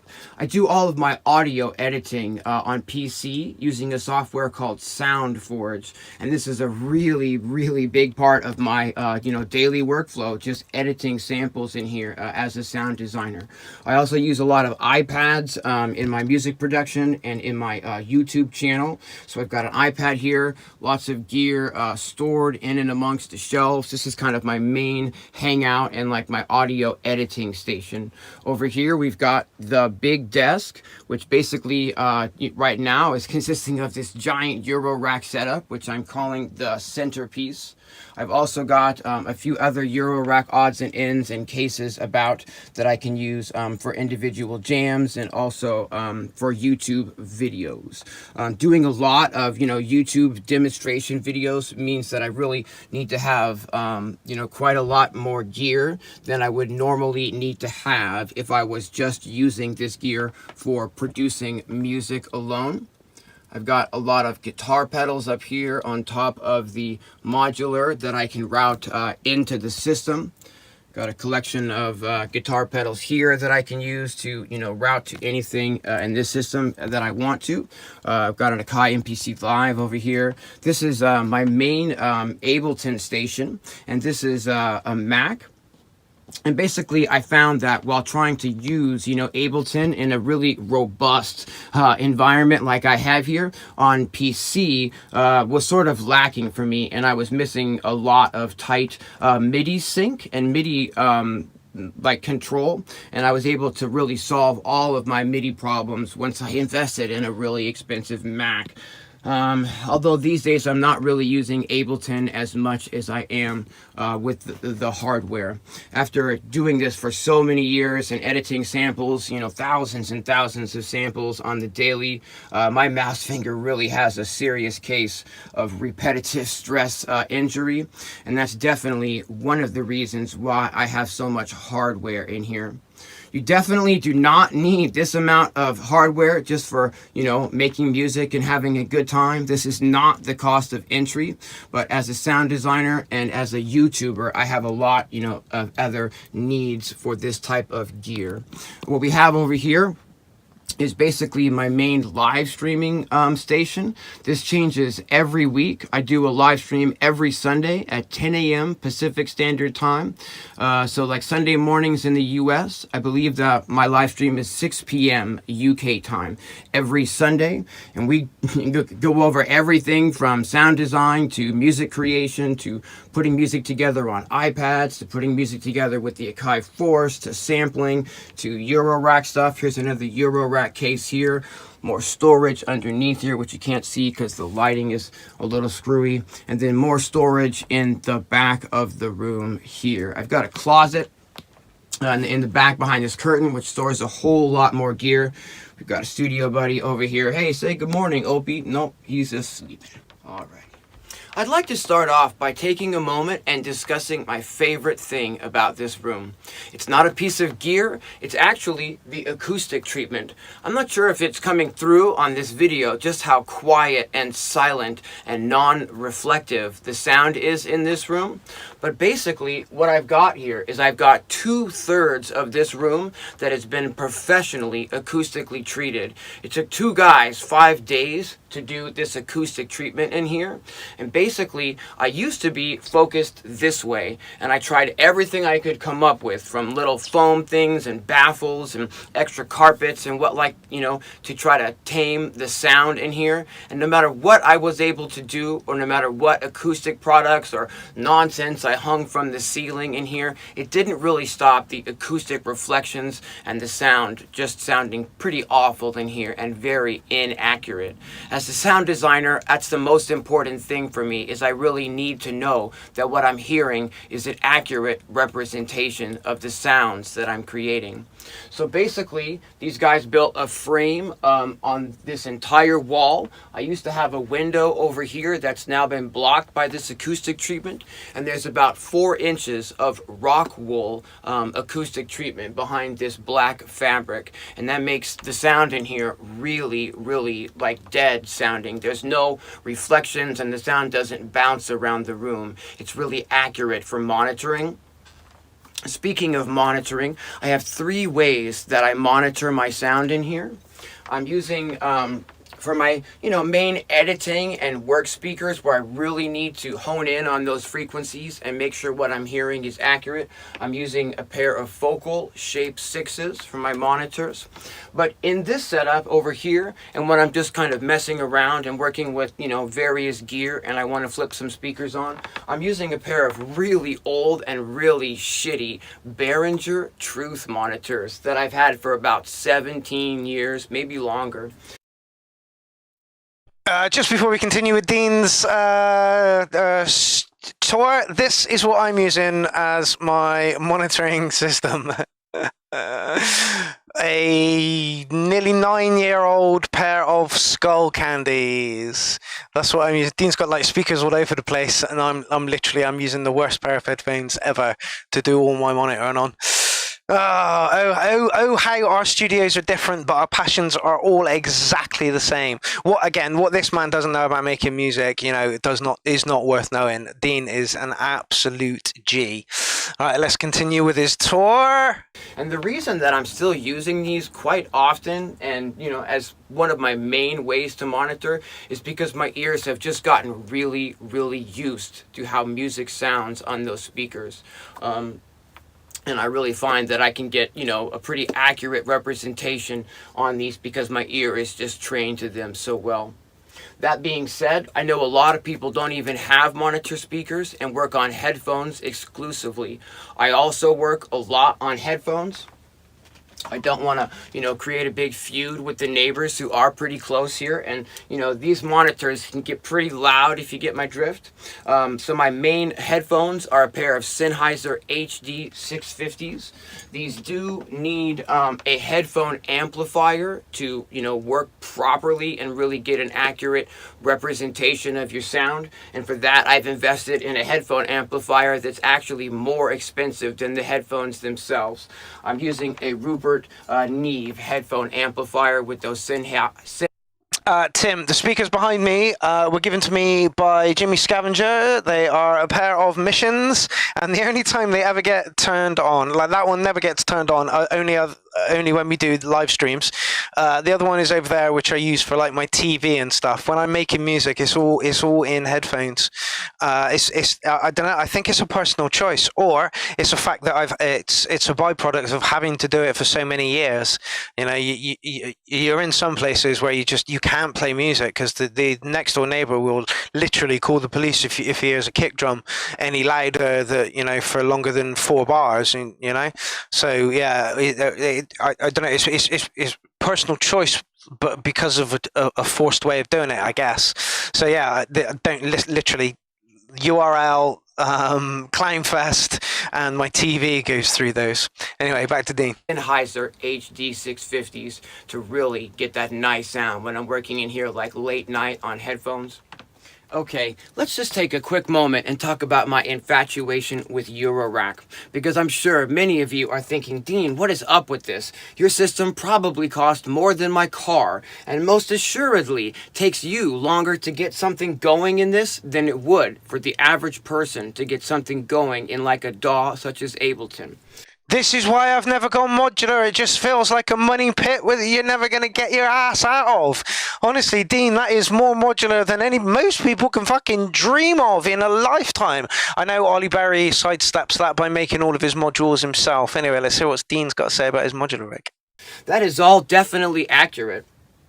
Eurorack was always something that I thought about as something that I might get into later in my twilight years. Maybe after I had retired or something to that effect. I'm not even sure what that means as a sound designer, but something that I might, you know, look for later in life as a way to like spend my time, you know. Unfortunately, about 4.5 years ago, I developed a really severe case of tinnitus, which has only gotten louder and more intense over the last few years. This has really kind of sped up a few of the things on like my future, you know, bucket list for things that I wanted to do musically, because now's pretty much the time for me as my tinnitus is continually getting louder and getting more intense. If I want to do things musically, I'm squeezing as much things as I can into every single day now. And on that note, I just want to remind you to make sure that you're all using a decibel meter when you're monitoring on your monitors. You can download a decibel meter for free for your phone and make sure that you're not monitoring at too high of a level. I monitored at way too high of a level on a daily basis for years, and it's left me with really serious tinnitus. And I can empathize with Dean. I've had tinnitus all my life, and I'm just thinking to myself, he's like, it's gotten worse for him. I was just thinking, does mine gotten worse? But yeah, tinnitus is the worst thing in the world. It is fucking horrible. I've had mine for years. I was with Jen S at Landed Festival, and we were right next to the generator, and we were kind of led down, and she was like, God, that generator's loud as fuck. I'm like, yeah, my tinnitus is a little bit louder. So tinnitus is horrible. So like Dean says, if you've got a musical goal, fucking go for it, you know. Anyway, back on with the Dean Show. Go! Don't want that, friends. Make sure you're using a decibel meter. All right. For those of you who aren't already familiar with me, I started Electronic Sounds in 1994, and I've been doing sound design and making sound banks for over 25 years.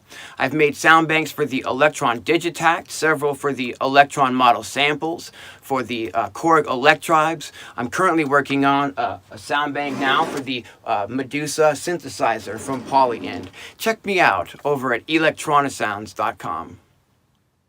But what I'm probably most passionate about in here right now is this brand new device. This is the Dirty Wave Mate Tracker, and it's a little tiny Game Boy sized piece of awesomeness. This little tiny handheld device is battery operated. Somebody else who is massively in the mate tracker camp is Dean Dawes, and I don't blame him. Both Inti and Dean are literally he put in his last track and it was all the M8, I think, and it was lovely, drum and bassy all the way, sounded really fucking good. Anyway, get on. So I don't need, to give it wall power.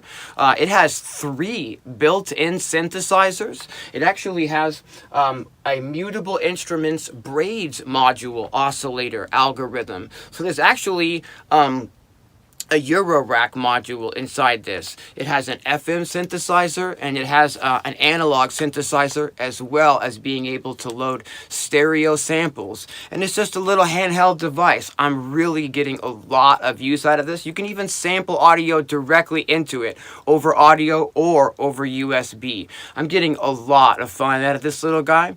You're probably not going to be making, the most top 10 Beatport, single with something like this, but pretty much anything other than that, and all bets are off. Now, I'm sure a lot of the other studio tours today are talking really specifically about their workflow and their process. I apologize that we're not really getting into that aspect of what I do in here, but that's sort of my thing, is that I don't really have a workflow per se. I sort of do it all, from iPad production to desktop DAW production to working with the hardware and working with the Eurorack. My workflow and my setup in here changes pretty much on the daily. Hey, thanks for checking out my space, everyone. My set for CLOWNFEST is going to be on day 7, and I've put together a 20-minute old-school freestyle drum and bass vibe set using the Akai Force and some vintage gear like the Korg Electribe EMX1, the Quasi MIDI Sirius, and the Quasi MIDI Revolution. It's going to be a drum and bass feast that you're not going to want to miss. See you on day 7. Thanks to Mark for having me, and thanks for watching, everyone. Dean, absolute pleasure having you, my man. Oh, you really are doing some vintage kit with the Revolution thing and the ESX as well. Honestly, those pieces of kit have stood the test of time, even if they do sound a little bit quirky these days. Dean Dawes, Prison Prime, Electronic Sounds, whichever, honestly, like I say, what this man doesn't know about music isn't worth knowing. And he's absolutely right when he says he doesn't have a flow. Just tune into some of his weekly streams, and you will literally see that he is all over everything. There's not one thing that he leaves out, in the whole, honestly. Dean, thank you so much for your contribution. Oh, we're nearly up to 60 viewers this evening. That is awesome. Don't forget, CLOWNFEST is on for the next 6 days, and then we have a rest for New Year's Eve because you're all going to be out partying, and then we come back with an after party because you're all going to be hanging. Right, Dean, your contribution to day 1 has been absolutely fantastic. Honestly, the kit you've got in that studio is just immense. It really, really is. Next. Hey there, welcome to Sly One Studios. Thought I'd show you guys around. So we'll take a look at all the equipment, the gear, kind of how I do things a little bit. This is Tony Duncan from the Rancid Poets, from the Electronauts, and from False Flag Document. I'm not too sure if he's in a particular studio today, or if this is the studio that he uses for all 3 of them, that is his projects that he's got on the go. But you can again catch Tony on, I believe it's tomorrow night, as the Rancid Poets on our organic-y type day. Anyway, Tony, take it away, my man. This thing on. Ain't nothing mini about this, baby. Oh, yeah. All right, over here in the front. Oh, no. Got is anyway, I'll leave it to Tony. Novation Mini Nova. And when I first started building the studio, this is one of the first pieces that I bought.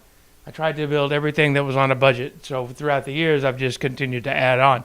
But everything that I've gotten has been not these huge, expensive synthesizers, and I think you could do a lot with a little. So Mini Nova was one of the very first ones. That for a second, hopefully everybody can hear that. I do not have the big speakers on, so I don't get feedback. It's all micro Ron. Feedback on the mic. Underneath that is going to be the Alesis Micron, the virtual analog. Typically what I do if I'm making a little bit of sound design with this one, I find a nice pattern because this has kind of old school patterns in it. What I'll do is I'll filter off all the top or the low end, keep the top end, and I make different kinds of hats and different kinds of movement. There's lots of nice rhythm stuff in this synthesizer. I don't program this one. I just use presets only on this particular one because programming it is a pain. Base station is the space station. And next up is the Novation Base Station 2. It's been updated with all the updates, so I like this synthesizer. You know, it's a mono synth, but it, you know, can play two different notes on it. I like this for nice filter sweeps, nice analog stuff, and doing my bass lines. That's what I use this for the most. Underneath that, with the Arturia Micro Brute. This one's fully analog. On this one, I don't use it as much as the rest. What's special about this one? I do like just to program and make kind of weird sounds with it. This one doesn't see a whole lot of action as much as the rest of the synthesizers. Out there is a log. Under that, we have the Mini Log XD analog. This is a fantastic synthesizer for the price. It sounds fantastic. Easy to use, easy to program. Fantastic synthesizer.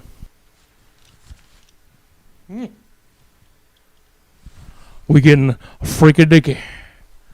Oh. Up on top, I have the Arturia Micro Freak.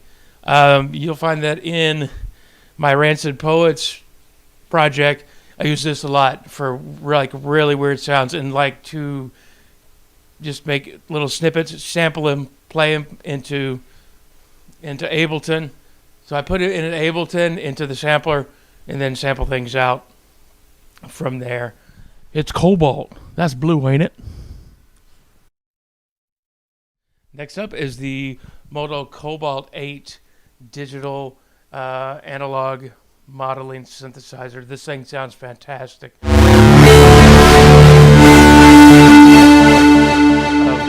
Sounds loud, Tony. Sounds loud. I don't think I have any synth in here that's over $1,000. Just like I said, I think you could do a lot with very little, and it sounds great. It's easy to use. Everything is on the front panel for the most part. Do not touch a key again, please. No, I'm all discombobulated. Underneath the Korg Wave State, very digital sounding. It's very different from, let's say, the XD. These are two different synthesizers completely. They sound a lot different. And they operate a lot different too. This thing is a beast as far as trying to program and get it going. I don't know a whole lot about this one yet. This is one I'm still learning on because it's so deep. All right, let's see. Over here I've got a mixer. This side here I've got the PreSonus monitor station version V2. Version 2 it just controls my monitors while I'm sitting here. It's got a mute. It's got, you know, I can flip to different monitors that I do not have at this time. Okay, and then over here I have the Yamaha H8 monitors that I use. I also have the iMac where I do all this stuff in Ableton. Then over on this side we have the M-Audio Venom, their one and only hardware synthesizer. Since it was a one-off, I decided that I have to have it. This thing has got crazy harsh, just nuts sounds in it. Once again, I don't program on the front. I use the software editor to do any of that. But yeah, this thing it's just so different than everything else. So that's why I have that. There's more poison than a Texas rattlesnake. And then underneath is the Behringer DeepMind 12. It is the only Behringer product that I own. I like this. It's a good beginner synthesizer. It's nice keyboard. Everything is on the front panel. So when you're trying to learn like synthesis, it's deep, baby. It's deep. It is all right there, and you get a visual representation on the screen of what you're doing. So great, nice synth for a first timer. All right, let's talk about a few of the other pieces of gear that I have that aren't really shown.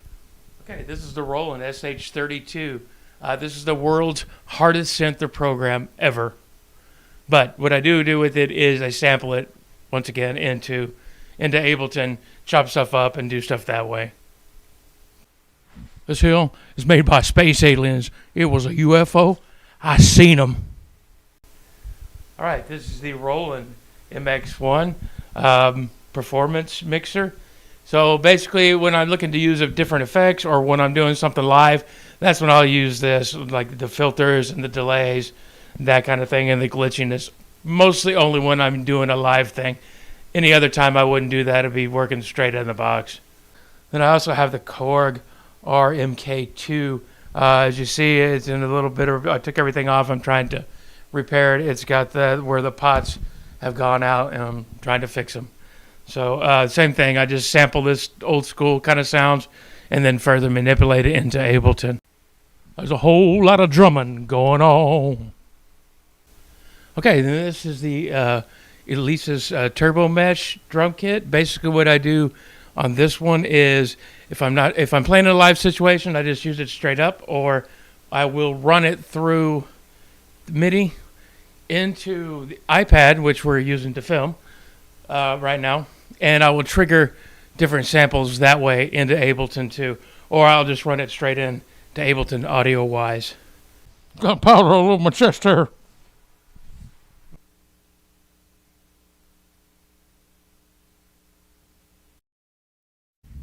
Okay, and that's really about it. Other than I use also another Elisa's product, the V25. I will also run that, just a MIDI keyboard, run that into an iPad to use as a kind of a standalone synthesizer.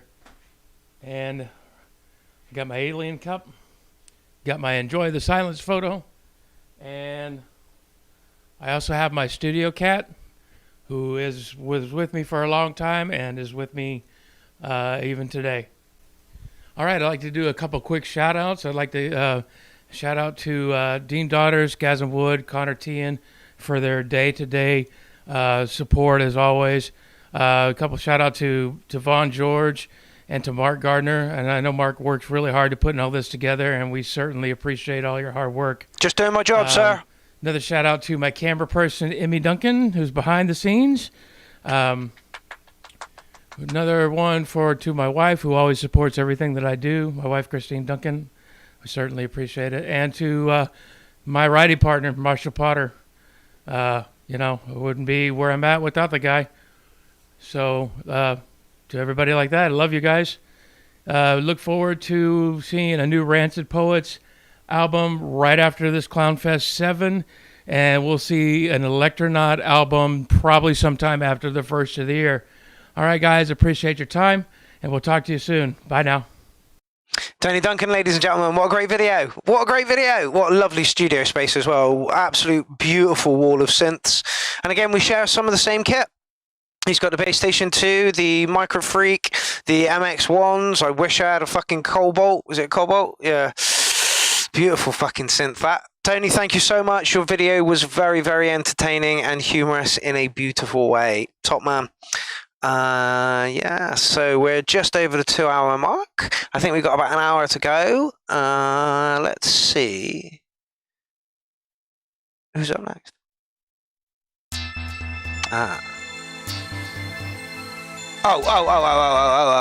Just before we go any further, I know that Kay van der Hayden is watching. I've seen his name in the thing, and I will say that he has sent his set But he sent it whilst we're live, and whilst we're live, if I try and download it, the internet is going to take a little bit of a dive. So we're going to have to wait right until the end. Then we're going to have to download his set, so we can chat then. And whilst we wait for K. Vanderhayden to download his set to download. Oh, honestly, he's like, "Don't worry, I'll get it to you before we get live." All right, okay. Anyway.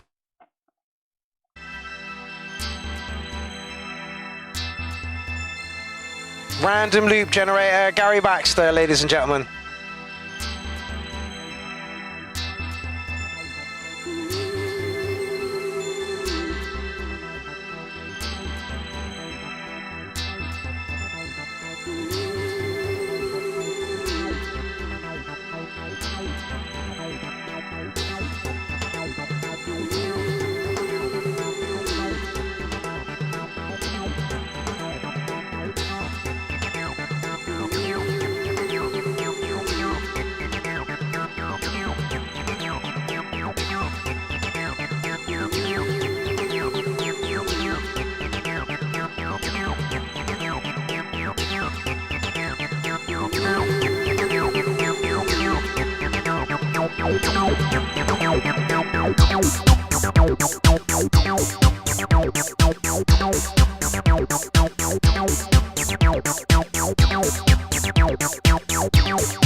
Dusty, I had a 32, I sold one to a friend and I regret it so much.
David Johnson in the comment section is trying to start a fight.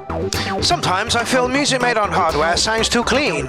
With software you can do dirty sounds easier, in my opinion. And fight!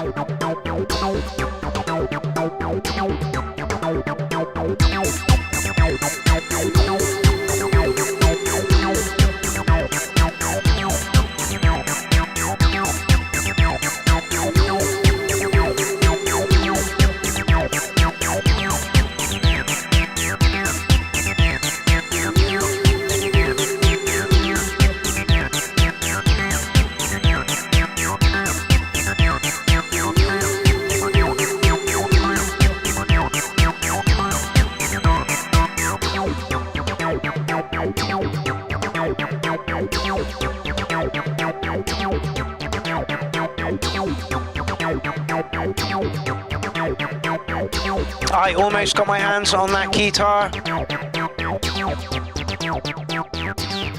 Honestly, I say this every time I see your setup, Gary.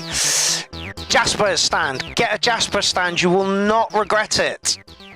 You will thank me for it. Yeah. Yeah, baby. Oh, and just at the end. Well, let's go back to that. Oh, go back a bit more. We've got time to spare this evening. We ain't on no fucking. Oh well, let's get a better. There we go. There's a better one for him.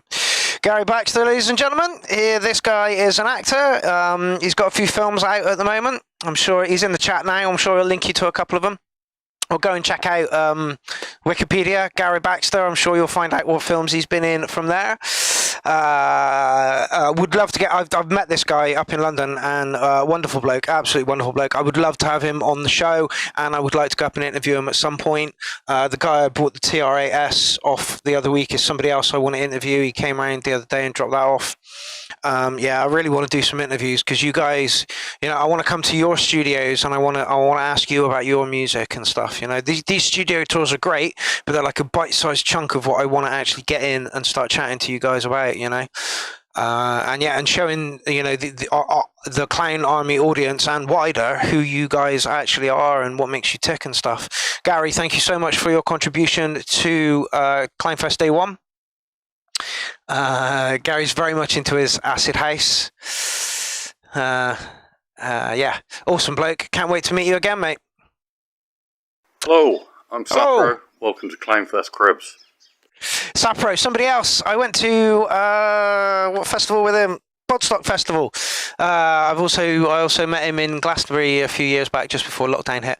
And again, another wonderful human being, absolutely wonderful human being. Yeah, Rob Lavender, Sapro, played a blinding set at Bodstock, but unfortunately the set didn't get recorded, which is a real shame. And my recordings of that night were ridiculously awful. So anyway, I'll let him talk you through his little setup. The story so far. I moved house a few months ago.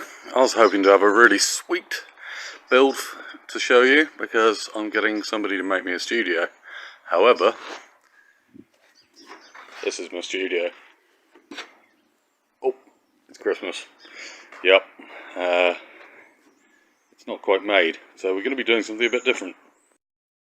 Okay, basically for the Cribs show, I'm going to take you through the kit that I use and how I use it. So it's basically a geeks show, and hopefully one day I'll be able to show you my studio.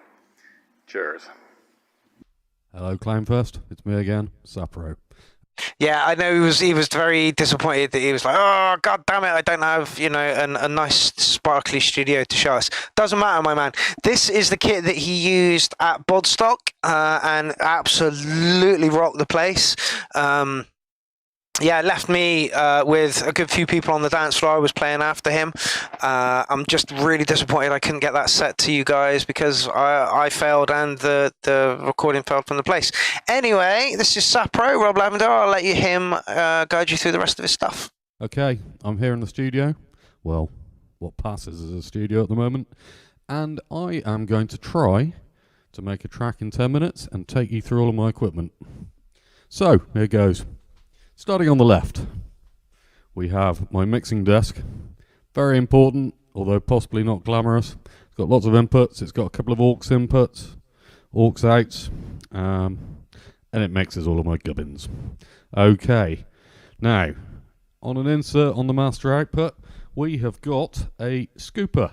So, it's CLOWNFEST! It's CLOWNFEST! It's CLOWNFEST. It's CLOWNFEST. It's CLOWNFEST.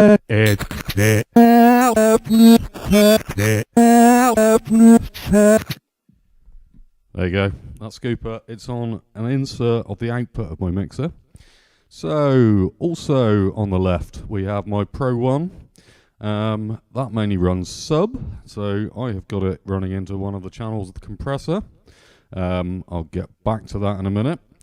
I have the compressor that's also running compression on my kick channel. I've just remembered something hilarious that happened. We're finishing up. The gig's finished after Bodstock, and we're both kind of unplugging bits and pieces. I'm unplugging my controller unit, and he's over there unplugging. Suddenly, the whole thing just goes kadomph. He's like, "Oh my god, is everything okay?" He's like, "Yeah, I might deal with that later though." Just kind of bundled it all up, and it was like, fortunately, got it home, and everything was absolutely okay. There was a knob on the floor. I'm like, "Is this yours?" And he's like, "Does look like mine." Oh my god. Anyway, Rob, carry on. I have an insert on the mixer for that.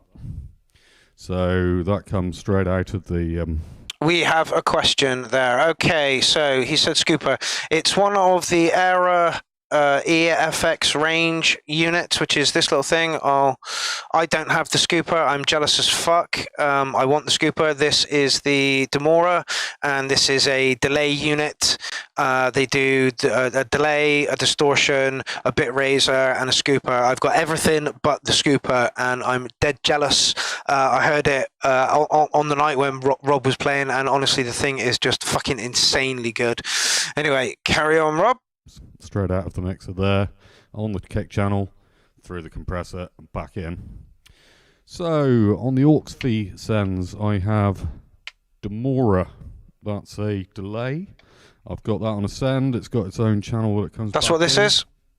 I also have a Rat distortion unit with a noise gate, because it's noisy, has a lot of send on the kick for that. We have an MPC 1000. I'm going to find an empty pattern, and I'm going to start putting something in. So I'm going to start off with a kick. Got a load of kicks.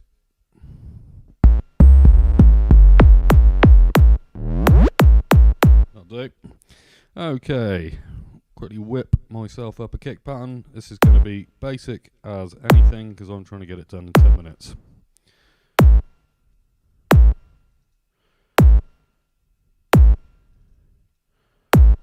I'm going to put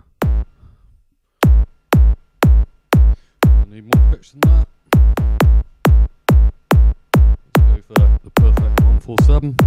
Don't forget you can catch Rob Sapro on day 3 of Techno Day. That is Boxing Day, ladies and germs. So whilst you're eating your dried ass turkey, you can be listening to some fine ass techno. 1000, you can basically set the brakes up so that they match your tempo.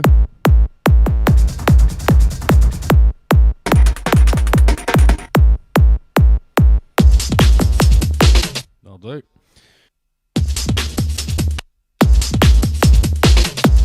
Okay, we got something going here. Right, now I'm going to show my way through things. On the right hand side we have two mums, Mr. Gardner. I have a split output on that one. That one's doing the higher frequency squelchy stuff. That one's doing some lower frequency stuff. I've got 3 channels of them coming into the mixer. I have the split output from the squelchy one running through a distortion pedal. It's a really cheap distortion pedal, but it sounds amazing. Above it, I have a TB3. To the left of it, we have a mono station, a Novation mono station. Love this beast. I generally use this to sequence other stuff. I'll be showing you that in a minute. We have the Demora and the Scooper, which I showed you earlier. We have a Shruthi, and there's another Shruthi buried underneath that lot. I'm not using that at the moment, but that Shruthi, it's got lots of knobs on it. It's an 8-bit synth, kit synth that's run into an analog filter. And then above there we have an Air Effects. That Air Effects, you wave your hand at it and it can do things. And I've got it running on the everything out of the MPC apart from the kick. So you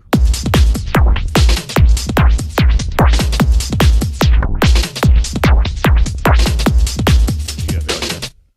So let's do an acid line. Every track needs an acid line, really. I've got the Novation wired into my MPC so it can feed MIDI notes in, and then I can record it into the MPC.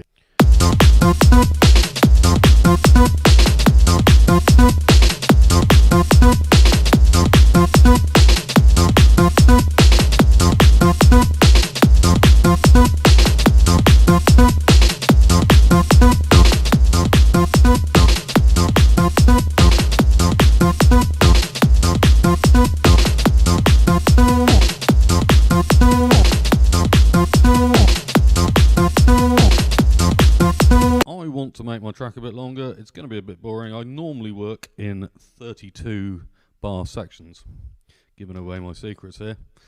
So, just edit this. Okay, my sequence is now 32 bars long. And the sequence. So, let's do a bit of bass line. I have got my Pro 1 on a separate MIDI stream.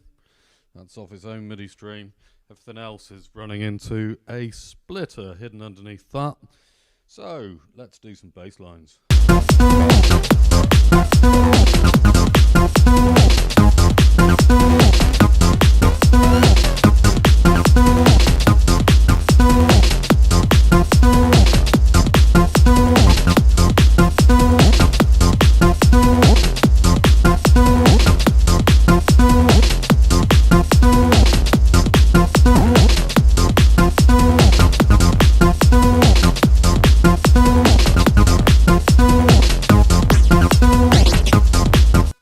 Okay, we're there. Right, let's do a bit of Shruti. I want a Pro 1 so much. That's the Shruti.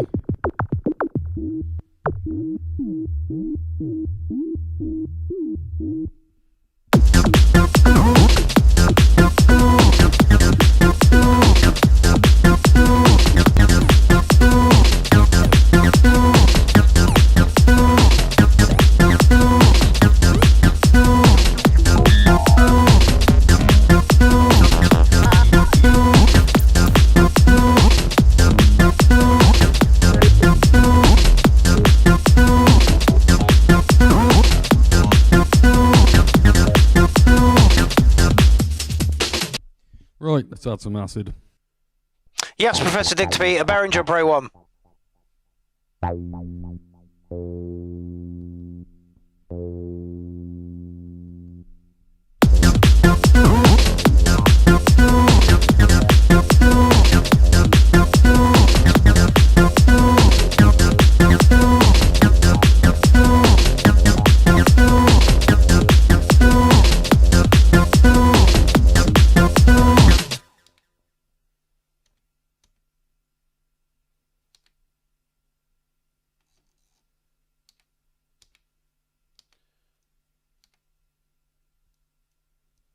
Dead air. There we go.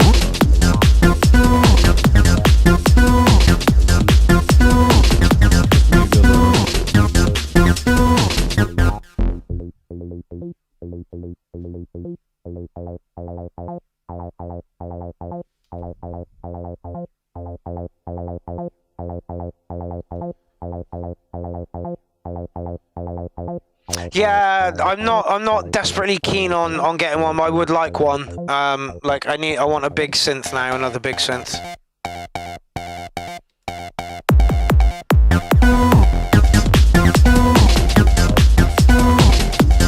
Rob knows his shit, man. Rob knows his shit.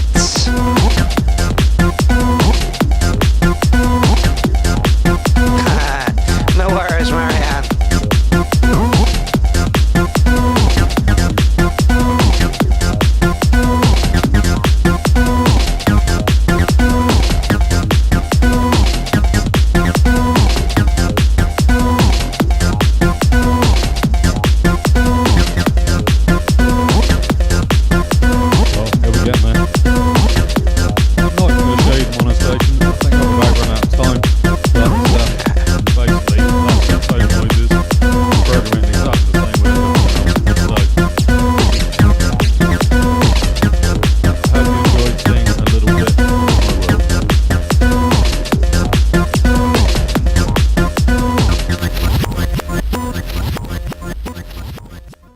Ladies and gentlemen, Sapro. Yes, indeed, Matt Baseheads has just woken up all the way from Australia and said, not one oil rig in sight yet. Just hippies living in the moment. More like hippies having a moment. But yes, I agree with you, Matt. It is wonderful. And welcome to the party, motherfucker. Welcome to everybody else who's just joined us. I noticed Ron's just popped into the building as well. Professor Dictabeat joined us not very long back. Anyway, that was Sapro. Like I say, absolutely diamond bloke. Let me stay in his tent through Bodstock and played an absolutely blinder. Right, we are into possibly the last half hour of the show. I get the feeling it's Syntax Era coming up next. Oh, no.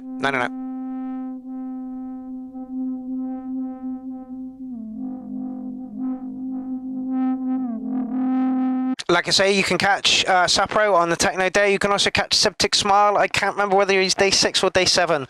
But I'm, again, one of the artists I really look forward to seeing at CLOWNFEST because it's very unique in the way that he makes his and presents his music. So, yeah, check this out. All right. Paul's in as well. Hi, Paul. How's it going? Sip Shed. To give you a little tour. Okay. What have we got here? Got shelves. What's that? It's marmalade. We've got marmalade. We've got jam. Jam. I think he likes jam. Hold on, look at this.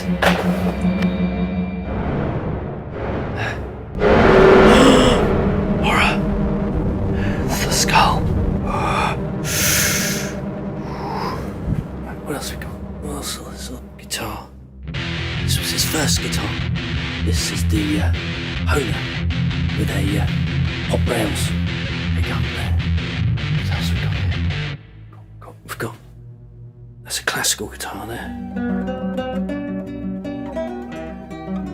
We've got his guitar here.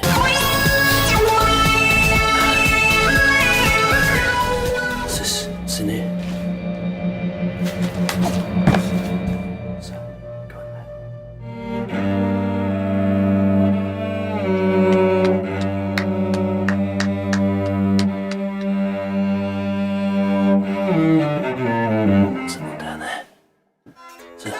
Homemade cigar box guitar.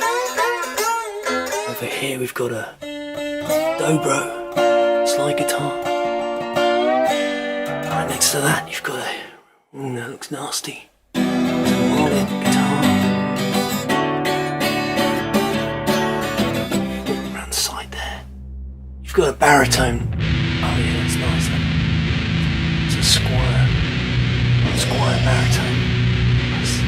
Got a what's that? Fender acoustic. Nice.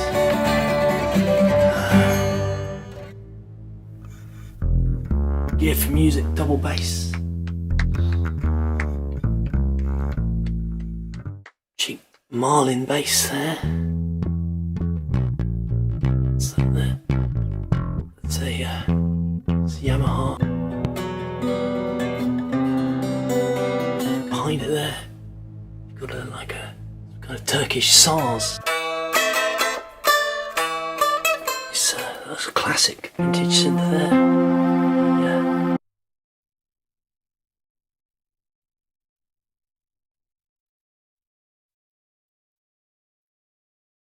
So we're 3 minutes into this video and already we're like, man, how many instruments do you play? We've still got like another 6 minutes left to go. Honestly, this guy is just talented, like so talented. It's all right, we're back. I realized I was muted, don't worry. Okay, so yeah, Seb, awesome, like 3 minutes in and I'm already drooling all over the place. All right, let's get back to it.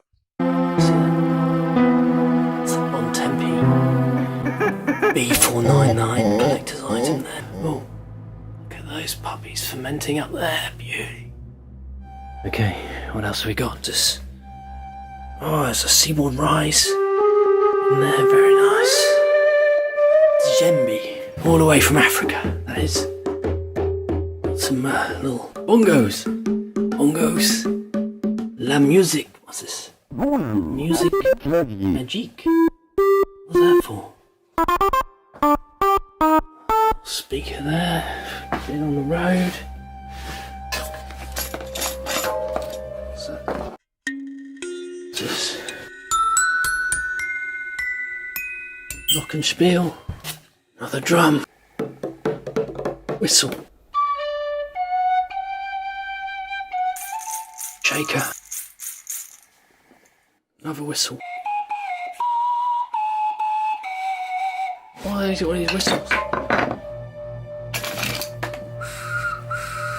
The whistle there.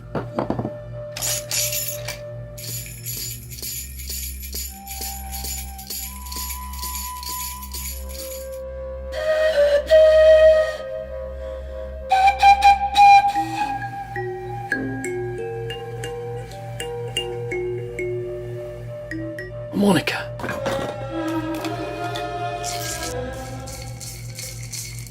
Oh, that's shaky.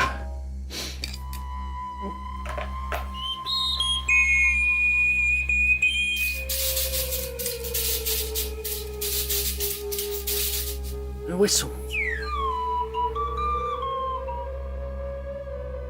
Acme cuckoo caller. A little mini calculator and a kazoo. Another harmonica. Okay, good. What else we got? Right, here we go. Oh, look.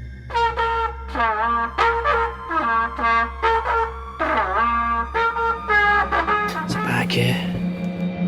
What's in there? Oh, Volca keys. Oh, the Volca FM. It's Volca Hell in here. What's that Volca Beats? Oh, the NTS one. It's obviously the little travel pack session there. What have we got around here? Oh, there's a Crumar Road Racer keyboard there. Doesn't work. Oh, FM radio.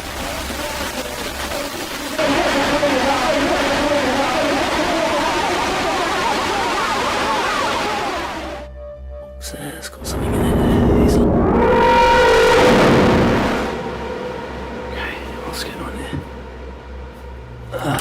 Come back to that. It's the main setup. Let's go in here.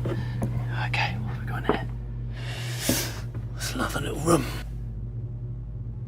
Guitar, MIDI controller, keyboard there. Oh, look at this. Microcork.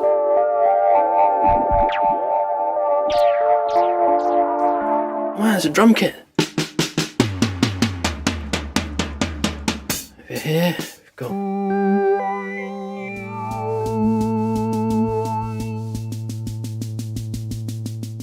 nifty case. First ventures into Eurorack. What's a theremin? What's we got under there? Under here we've got... Okay. They've got a little toy piano. Oh, and a little Chinese... see that? That's where you can program your own music box. Newmark PtAC Scratch. Ooh, hello. Wine. What you got here? Oh, DX100. I think that doesn't get used very much. What's this guy? Oh, Gen SX1000. That one doesn't get used very much either. Doesn't even work. Oh, box amp. Mike, beer. There's beer down there. What's that? There you go. Little Tomcat.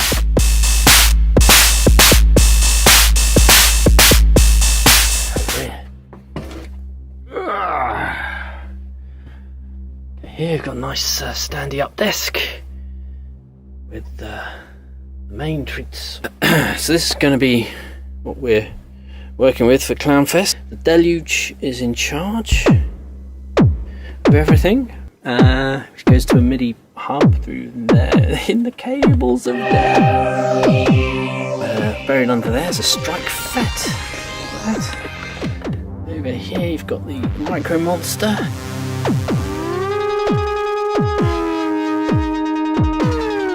That's the Micro Freak. Up here we've got a Crave.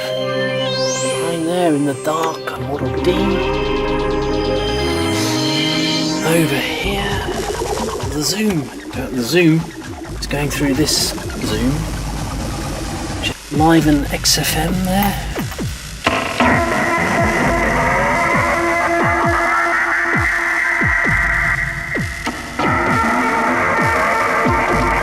Nasty sounding thing, I love it.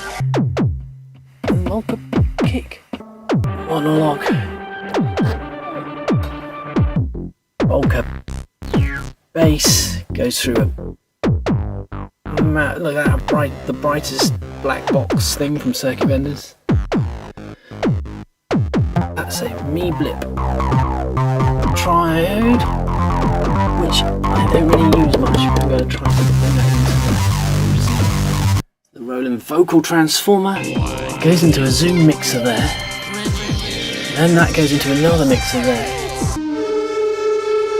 which brings in some other stuff. It brings in the sound from the Deluge, and there's a little sub mixer here. Everything ends up going through this Chaos pad. That's how it should be done, through a Chaos pad. I hope you've enjoyed this little tour, and remember, he is watching you.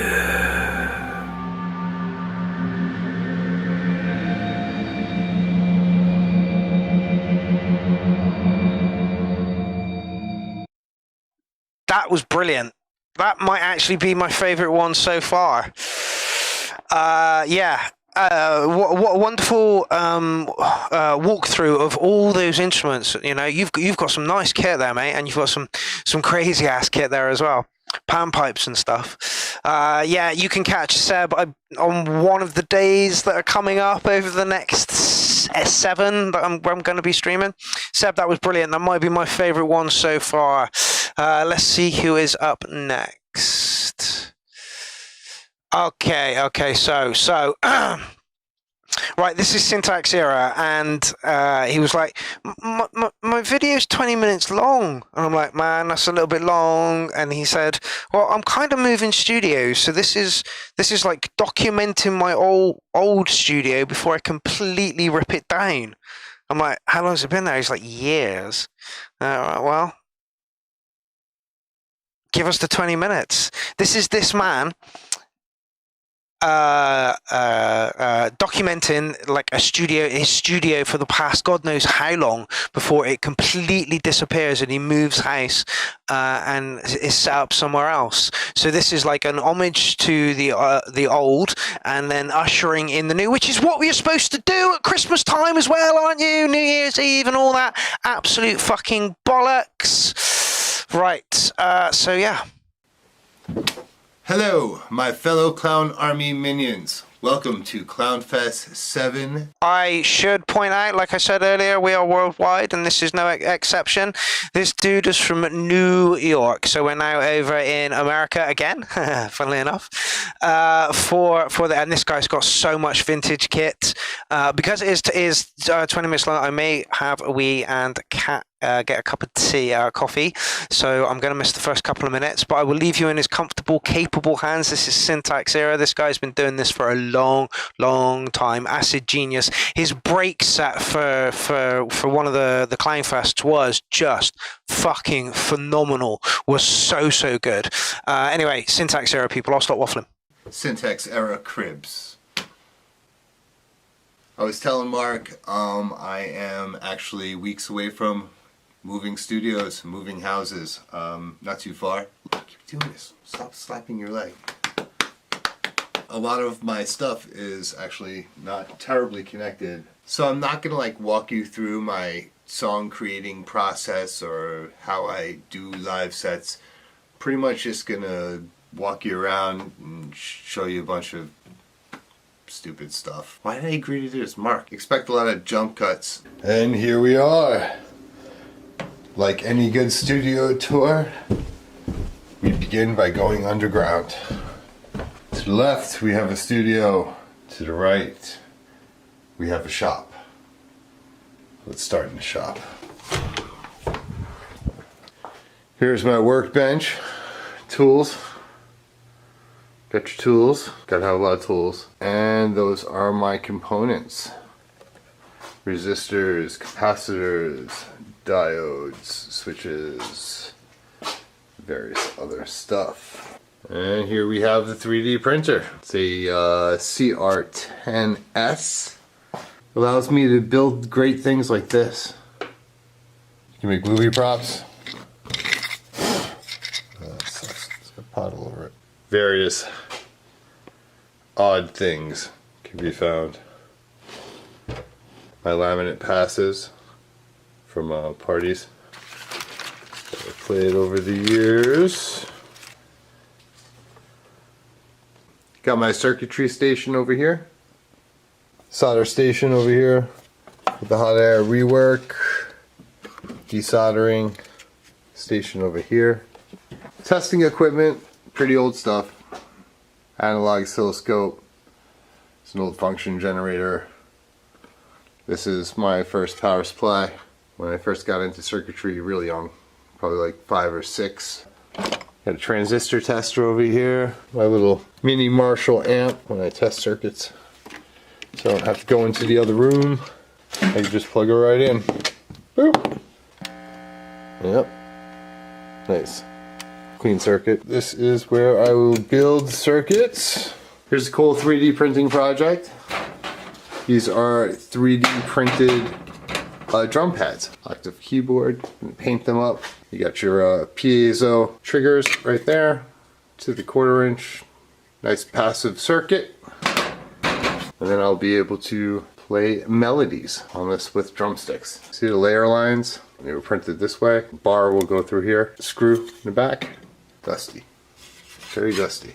Stop slapping your leg. What else we got? Some of my simple circuit bending. I just pulled all of Elmo's skin off of him, hacked in there, put a nice Moog style potentiometer, and then we can do this.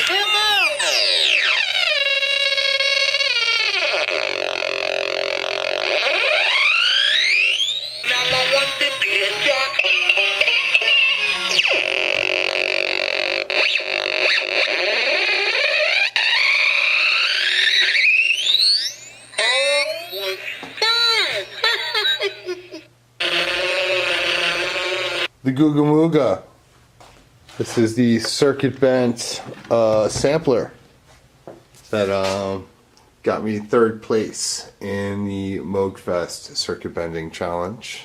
Key start switch. You could sample 3 different parts, mix them in together, pitch them, get a ring modulator effect, which is controlled by a motion sensor. And there's a light that comes down here. Gotta have your vintage thrift store boom boxes. This is my first bass amplifier, Gorilla GB20. This big monster over here, and this camera, and these reels over here are a pre-VHS video player, recorder, some tapes, 3D printed TB303 case. The inside of a TD3, gonna hack that. My tape recorder. I actually listen to tapes with that. And like any good circuit bending weirdo, you need your bookcase full of random speakers and baby toys. Microphone. Circuit bending stuff. This is growing constantly. It will all be used for something one day. Here's some of my more serious circuitry stuff. It's a guitar pedal, the light sensor in it, hand etched PCBs, crazy wiring mess. When electronics die, their circuit boards or cases get pulled out. I stick them into bins like this, and you know, stop slapping your leg. Put them away and use them on other projects. Some rack stuff that hasn't made it directly into the studio yet. Tama Techstar, analog drum voice, dual tom, FB01, half a DX7 right there pretty much. These are on loan from my buddy Dave, DJ D Frost. I'm gonna convert these tapes for him. Cameras. Cameras, lots of cameras. Inherited my grandfather's camera collection, probably hundreds of various cameras and lenses. This isn't all of it either. I got more cameras in boxes, cameras in the studio, a whole nother shelf of cameras over there. Lots of cameras, man. Just got like tons and tons of freaking cameras, man. Lots of cameras. Check this relic out. Sticker bombed MC303 case from back in the day. Glow in the dark aliens, of course. Look at this thing, it's so gnarled out. My first keyboard. And the Sensonics. Yeah, this is my first drum machine. This is actually a very cool piece. This was a prototype for the Maestro Fuzz Tone, which became a very famous pedal. An old crybaby wah. Before Dolby was built into everything, people had Dolby boxes like this. Plug this sucker into your system and you can add the Dolby processing. Hey, are you enjoying CLOWNFEST? Oh, quite frankly, I think that Mark Gardner is a bit of a bum. All he does is show pictures of his nuts and his bum. This is my circuit bent operation. I don't know if you guys have ever played this game. You hit this button over here and it will sample what I say. CLOWNFEST 7. And I can pitch it. CLOWNFEST 7. Leaving the shop now. Heading to the studio. Here's this small little hallway. And through this door is the studio.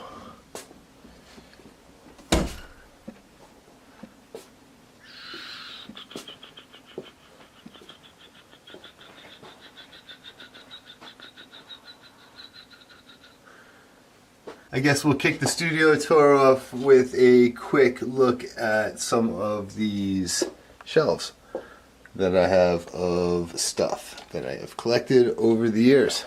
None of it's like terribly valuable or anything. The original GoBots, I'm sure everybody over the age of 40 had one of those. It's the standard stuff that most people probably have in their house, like Bob Ross bobblehead, the Grow Your Own Therapist, the elephant that dispenses cigarettes out of its butt, Michael Jackson rubber duck, Jaws 3D full card set, a rubber ducky collection, WWF, rubber figures. Here's a 2016 Outhouses calendar. Got some of the real Ghostbusters back there. It's Gizmo. That's one of the new Gizmos. This is my original Gizmo when the movie first came out. I think it still squeaks. Szechuan sauce from Rick and Morty. Dukes of Hazzard calculator. Yeah. There's a Quentin Tarantino figurine from Pulp Fiction. There's Arnold Schwarzenegger, the original talking Viewmaster. 2XL, the 8-track model. I pity the fool. Early 80s breakdancer Spike bracelet. Look how small that is. That's how young of a b-boy I was. Look how small that is. Damn.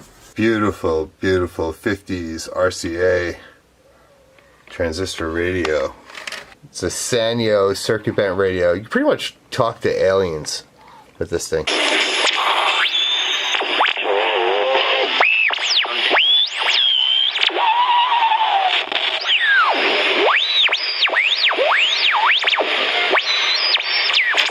There's an eensy weensy little light sensor. Feed the moment. If you've got an insurance dentist, filling in that loose crown. Got some sweet vintage batteries, because everybody collects old batteries. Michael Jackson windbreaker hat from the early 80s. That's mine. It's original. Oh shit. How many of us had this? Come on. Awesome, dude. This was like 3D in 1985. Put that sucker on your eyes. Gotta have a Ghostbusters projector. Simon Says from 1978. First edition, bro. Accept no clones, man. Gotta have the real deal. Gotta be a cork sniffer about everything. Oh, Jesus. Cuckoo for cuckoo clocks. Alright, so that's that. Coming around this way to Nerdland Part 2. Gotta have your Snoop Dogg and Sopranos wine. This lamp is actually a prop from The Sopranos. Insert picture of lamp in Sopranos.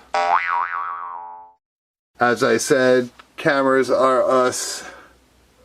Lots of Leicas, old Canons. Beautiful. Watch collection! Watches! Like futuristic looking watches like this watch. That is a gorgeous Casio databank calculator watch. Extensive childhood magazine collection. Got some old future music, the original Electribes coming out. Got some wicked old guitar player magazine. Dude, look at that Jimmy Page, Geddy Lee. Look at Kirk Hammett, dude. Look at Kirk Hammett. Oh, what else we got? Oh, snap! Def Leppard, Stevie Ray Vaughan.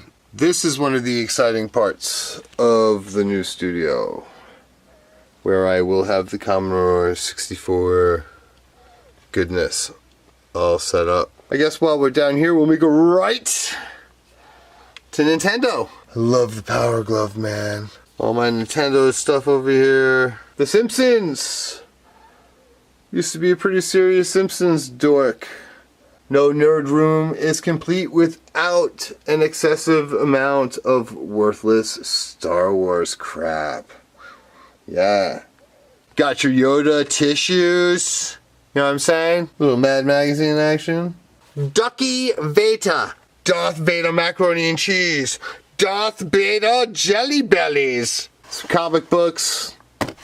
Some nice comic books. Got some record collection here. Some wicked old baseball cards. Got some good stuff from the 80s. Here we have a pretty decent 1985 G.I. Joe collection. Original owner, baby. Original owner. And very quickly, the Wall of Fame. Les Claypool. Trey Anastasio from Fish. Ad Rock from the Beastie Boys. Square Pusher. Dave Smith. Forrest Mims, he wrote all of the Learn How to Do Circuitry books for Radio Shack. That's Herb Deutsch, and one of the prototypes, the first Moog synthesizers. Herb is the co-inventor of the Mini Moog. Well, I guess that about covers it. Thanks for watching, guys. That's right, the studio gear. Go through things very quickly. We have a Roland Juno D. I'm trying to restore her, make the keys work, order new pots. She'll be good to go. Pretty good Rompler. Roland VT3. Pretty much got this for the Beastie Boys. Another dimension. CD3.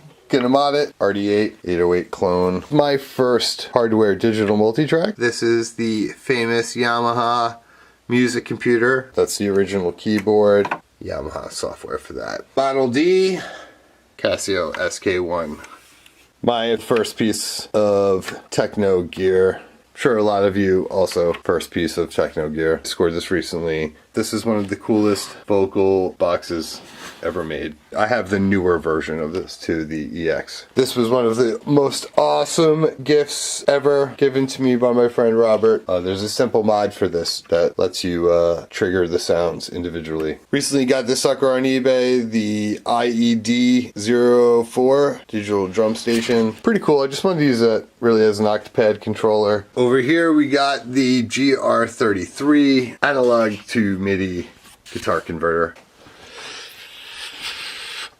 RC505, old thrift shop drum machine I picked up. Very cool preset rhythm machine made by Univox. Over here we got some of my work. This piece is a circuit bent Casio calculator. Got some, it's got an effect built into it. Might even have batteries in it. Oh, there you go. This is a ground up stylophone that I built from a circuit I found online. This is a multi-oscillator synth that I just like kind of whipped together. Here's a Moog ladder filter that I made. Each part has a light sensor, and it is signed by Herb Deutsch. And look, there's Bob. Hi, Bob. It's one of the first guitar pedals I ever made. Another piece I made. That thing's pretty cool. It's like a spaceship, Jim. The coolest circuit bent lizard ever made. The circuit bent ukulele has kind of like a acoustic light theremin built into it. One of my more recent scores, the Yamaha RX-11, my FCB 1010, totally idiot-proof MIDI patch bay.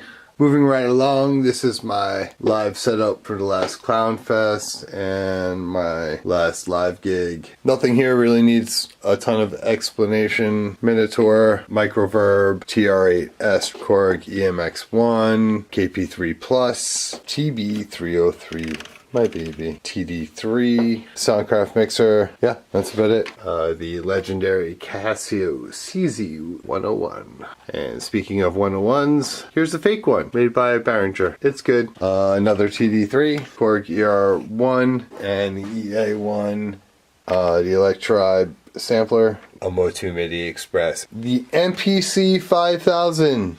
I hate this drum machine, RT123. This drum machine sucks. What else we got here? We got the Roland VT4, Boss DR55, one of the first programmable drum machines, MMT8, HR16, HR16B. It's a triad of 80s crap. Quickly going through the TRs. Got a TR505, TR727, TR707, TR626, TR909, TR606, TR09, no, sorry. The analog TS305 Techstar, very similar to the Simmons. The M-Box, awesome little small groove box. Kraftwerk Pocket Calculator in the cradle. Underrated drum machine by Akai, the XR20. Elysis SR16, the Zoom UFO synth. More circuit bent crap. My firmware hacked Volca FM MC202. Micro Freak, the Filter Queen. Got a BG's rhythm machine over here. Circuit bent. Whoa. Custom distortion I use a lot. I call it the triple death distortion. Not going to go over my recording setup too much as it changes a lot, but I got the 4 buses going out 8 tracks, 2M audio 1814 interface, and I record to Sonar as my DAW. There's the digital mixer screen. The computer is nothing special right now, but it was almost special in 2012 when I built it. It's a Thermotake case that they built with BMW. It's all about no tools to work on. You can take your drive bays out over here. I got my temperatures and stuff over here. Easy access to inside the computer. Everything works fine for a 2012 computer because it is a dry dock computer. This computer has only been on the internet to stream CLOWNFEST. Other than that, Tron, as I call her, has never seen the internet. She doesn't ask for updates. All of her software works perfectly. Any problems she would have would be physical of nature, not a software issue. We're living in the future here, guys. There you go. That's high-tech 2012 style. Love it. Studio in dark mode. This piece of artwork I made. That's what you look like when you're recording videos in the studio for CLOWNFEST, right there. And with that, I bid you farewell. Hope you enjoyed this little tour of my junk. Hope my junk wasn't boring. I hope the size of my junk. Please do. Wishing everybody a happy Christmas, a happy New Year. See you in 2022. Now back to you, Mark. That was fucking awesome. That was fucking awesome, mate. You honestly, I feel like I know you a hell of a lot better now. That video was sick. Honestly, comment section sick, dope. Honestly, it was. Oh, mate. Your studio is impressive. Your junk collection is even more impressive, my man. You're quite right. What is a room without a vast amount of Star Wars? All mine's in the loft at the moment, and it's Star Wars Lego. So yeah, I filled the pool. Before there was records, before there was synthesizers and drum machines, I bought Star Wars Lego. Okay. Oh yeah, and Matt said, "Oh, I thought I was waking up to techno. This is a hell of a lot better." Yeah, no, this is the studio tour day. I get the feeling there's only like 2 or 3 left, and we've then got to download Kate Vanderhayden's. So, who is next on the bill? Yep. Vixxii, all the way from Australia, another island which doesn't exist. Yeah, and they're all actors over there, paid actors, that is to say that they're in Australia. Matt will know this, he's from Australia, he'll say the same thing. Anyway, Vixxii, ladies and gentlemen.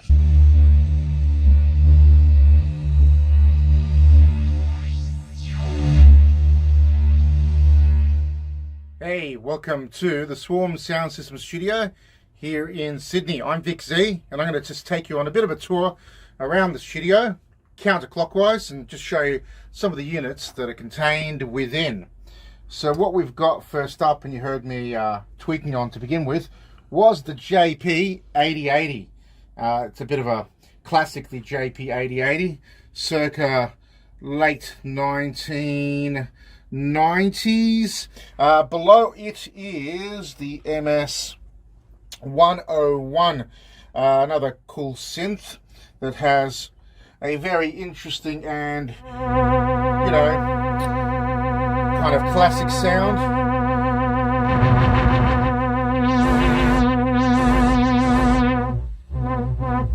And I use this unit often for bass lines, I mean other weird stuff that I sometimes get it to do. I've had it feature on one of my most recent tracks called Miscreant, off the Miscreant EP, bit of a plug, coming out start of the year on vinyl on the Swarm Sound System label, so look out for that. Features the MS 101 and a few of the other boys in the studio. Next thing I'm going to show you, which is the Allen & Heath QU16. It's my digital mixing desk. Before I owned the Allen & Heath, I actually had a Mackie 1604 VLZ 1604, which is a brilliant unit, but I wanted to go digital for a number of reasons. A, I just wanted my sound to sound a little bit crisper, and also I wanted the automation. So this thing's brilliant. It records all your slider movements. It has a range of effects built into it, and I can basically dial up whatever I need to remotely or straight off the desk. Records all the fader movements. It's got USB recording straight to hard drive, basically, or USB stick. So as soon as I do a mix down, bang, it goes straight into there, and then I can put that wherever else I need to. Also, the other really good thing that I love about this unit is, at the moment, I've got all my units running through it in terms of jack input, but it also is a monster sound card. So every channel, all 16 channels, are USB channels from 1 to 16, and that gives me a built-in sound card, so I don't have to have another audio box for that. It's all part of the QU16. All right, and over here we've got the Roland D05.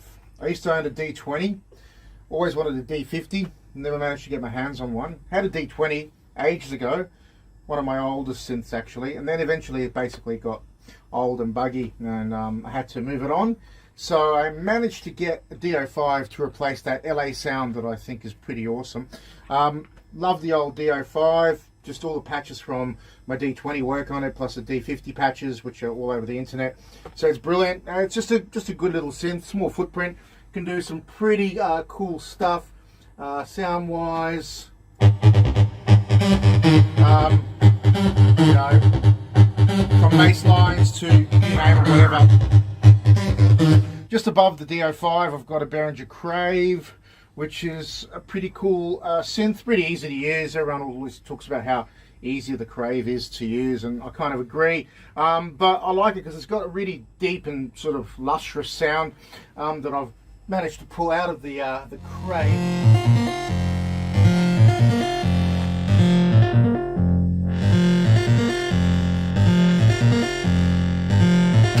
The Crave, I've got something a lot of people that I know own, probably one of the most popular synths out there at the moment, the Micro Freak. You know,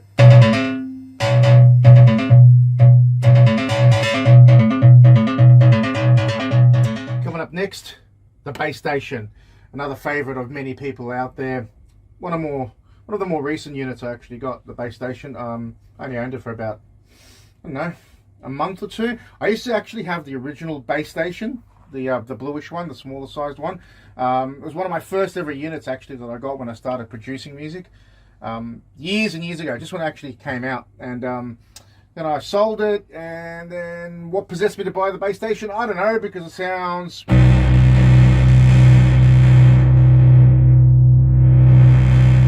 cool.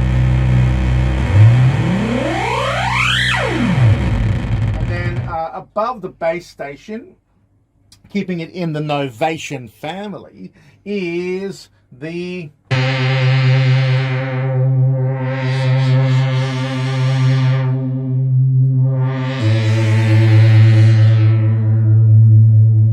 Mini Nova. All right, what we have up here next is the Neutron. But what you might notice about this particular Neutron is that it does not sport its usual red faceplate. In fact, I've had it swapped by a local guy who produces faceplates here in Sydney called Audio Parasites. So he created this white faceplate. He does a whole range of different modifications for units such as the Neutron, other Behringer kits and what have you. I use it for bass lines, other grumbly sort of menacing sounds such as this.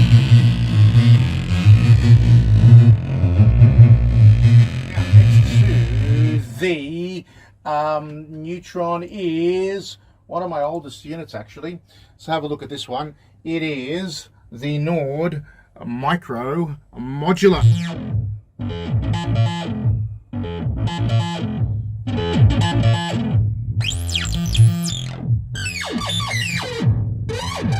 Now, moving on to this thing though, have a close look at this one. The Quadrantid Swarm. Why did I get it? Yes, because it is called a swarm. That is a big reason why I got it. Yes, I bought a synth because it was called Swarm, and this is the Swarm Sound System Studio. We've been doing Swarm events since 1999, so everything in my life is Swarm. So I had to get the Swarm Quadrantid, but it actually is my favorite synth in the entire studio, this little box. And it's not just because it's called a Swarm, it's because it's so bloody weird and so cool sounding, and it kind of defies logic half the time when I use it. It's got really weird little pencil-y knobs and these two sort of dials here, the two filters. But it's a killer synth. Let me just give you a very brief example of what it sounds like. I mean, just what I'm going to play now won't do justice to what this thing can do, but it's pretty out there.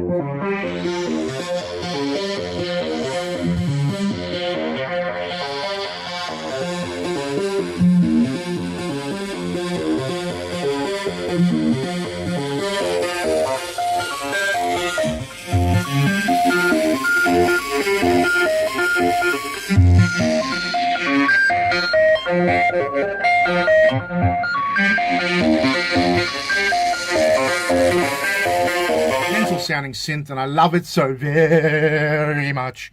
Above it is the Model D. I'm not going to do anything more about that and tell you that's a Model D. You all know what a Model D is. Model Ds are awesome and they sound great, and it's part of the Behringer range. Now, the cousin in terms of insect varieties to the Swarm is the Wasp. Oh, the Wasp. I love my Wasp as well.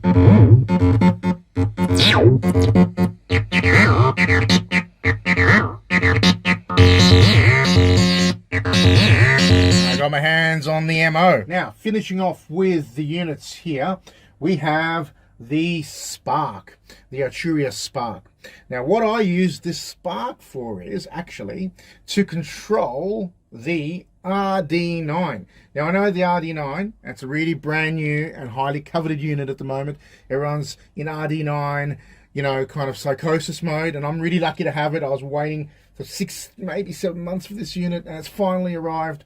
I actually used to own an original 909, and then I had to sell it. Long story. Anyway, the RD9 has been a brilliant replacement for my 909 cravings. But what I use the Spark for is to control the RD9. Now, as I said before, I don't really use the internal sequences of these units very much, if at all. Everything is controlled through Ableton primarily at the moment. I like to sequence from my machine, and then everything is in module mode. And what this unit lets me do is it lets me use step sequencing within Ableton in a really convenient and very precise way to control my RD9. So what I did was, the RD9 out of the box had really weird mapping. It was not general MIDI for all the notes or the kicks and everything else. So I had to remap it. So now what I've got in the Spark is a completely perfectly mapped sequence of all the kits in the RD9. So they correspond perfectly to the RD9. And Bob's your uncle, mate.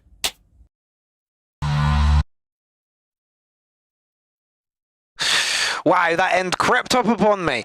Okay, Vic, thank you so much for your contribution to the show. You've got a lovely studio there, mate. You really, really have. Awesome looking space as well. Right, whilst I download K's, I'm going to play you my favourite one from my favourite studio tour from last time. So this is Symbiosis. The bit, but don't fret. We will. 1, 2, 3, 4. Procrastination. Procrastination. Procrastination. Oh, procrastination. Procrastination. I love to procrastinate. I don't know the word. Oh, yeah. Procrastination. Always got to procrastinate. Procrastination. Procrastination. Oh, yeah. How long am I going to procrastinate? It's the nation of procrastination.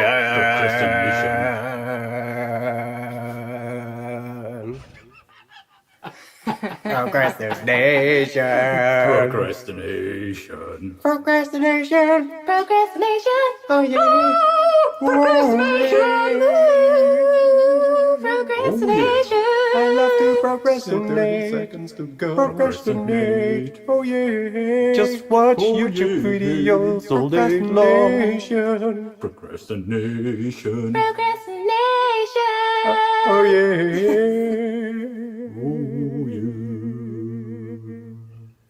Procrastination. Procrastination. Procrastination. Procrastination.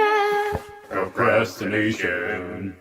Okay, yeah, well, half sorry a gig guys, down. I'm really procrastinating because I really don't want to do this video. I mean, I need to clean up the studio. I wish I could only do this.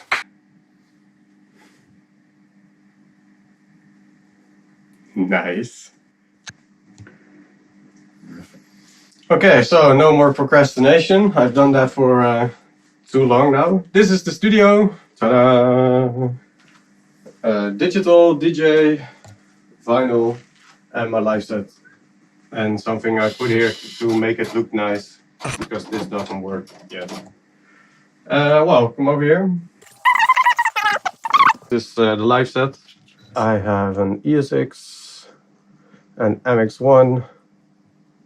Oh no, I don't know which one it was. I think that one. We're a gig down. We got 0.4 gig to go. ESX, MX6, 3-core Chaos pads. Mom MB 33. That's Ben, the glitches will. You can blame K-Van to hate him for this. Even I don't even know if you can hear me at the moment. Coastellator Pro. This is the Roland TV3 and the Behringer TV3. I have the Akai Force over here, which is controlling the Arturio Microfreak and the MB33. It's this end, people. It's because I'm downloading. That's that one. Yes, Kay, I'm downloading your tour as we speak. 1.3 of 1.4 gig done. It's that one.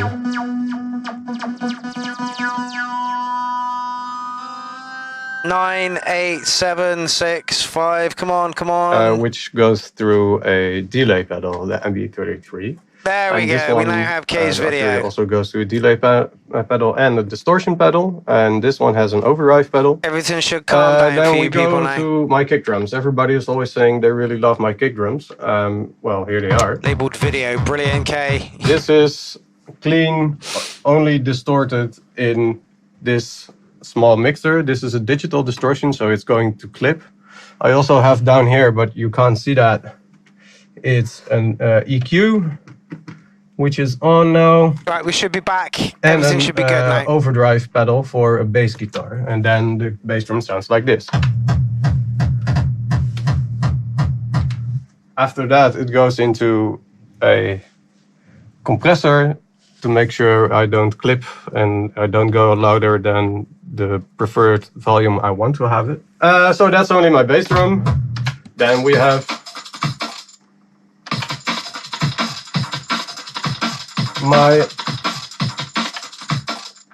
that is my percussion that's coming from the Akai and the ESX.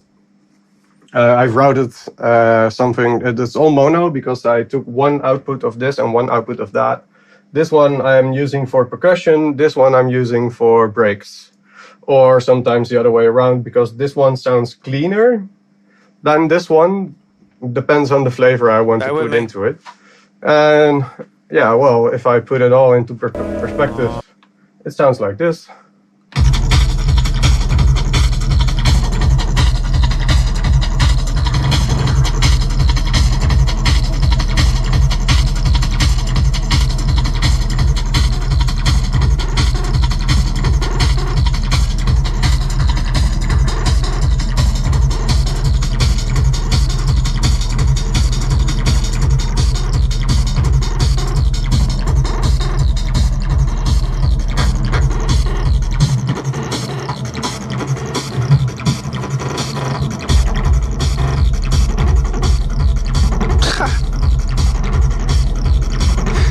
Michael, this is Clown Army.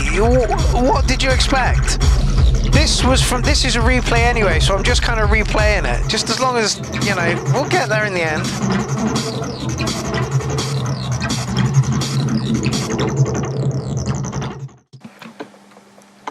Oh yeah, acoustic live jam. Just to make it look like it's doing something. Oh yeah. Techno. Yeah. Okay, while Daniel is acoustic DJing, I will give you the rest of our studio tour. Because besides the whole live setup, we do DJ live streams here once every month we did, but now we do it on the whenever we feel like it. And we have like a setup for it here. This is the live streaming station and my video editing station where I edit all the videos. Laptop, screen. I don't use this drill. I don't. And then here you see all the lighting we have. We put some kind of, how do you say that, a rig? Yeah. It's a rig. Where all the lighting can be, and it's not enough. We want more lighting.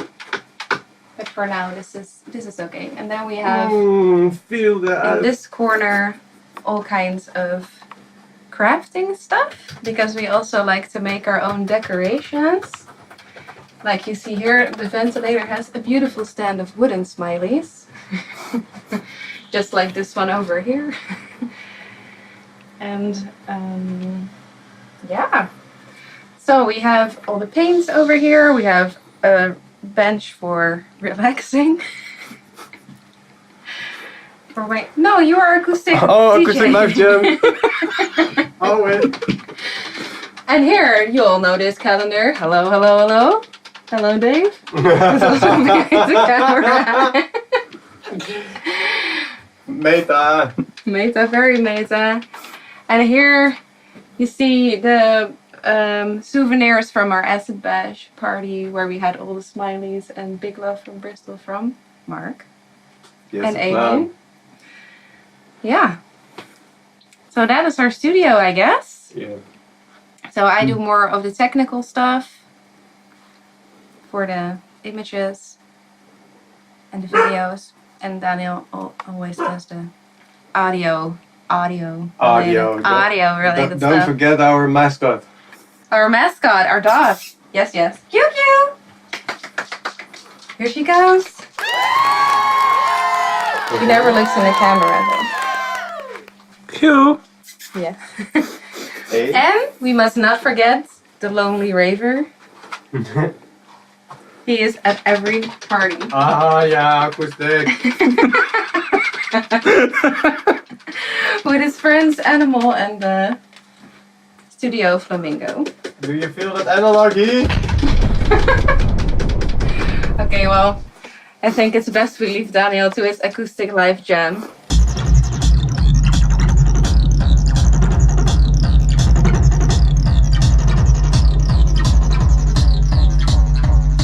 Don't forget, you can catch Symbiosis doing a takeover at CLOWNFEST 7. I do not recall what day it is. I should probably get that information in front of me. My inspiration comes from Rinse from AA Sound System, Crystal Distortion. I try to listen to what they did and incorporate it into my own live sets, and that's what this is, I think. Only my style. So thank you for being here, thank you for listening, and see you next time. Let's go CLOWNFEST. Whoop whoop! You just gotta procrastinate every day. Will this ever end? Probably not. I think too. Procrastination goes good with weed. Yeah, gotta smoke that kush. Every day procrastinate, every day procrastinate, and lay on bed all day. Just give myself a wank. 21 times a day. Procrastination. Procrastination. Have you seen my procrastination? I think I saw the procrastination. Oh yeah, I see it too. Oh my god. I'm That's some sitting good on the procrastination, dude. Procrastination is strong in this one. Yeah. Oh yeah. Yeah. Yeah.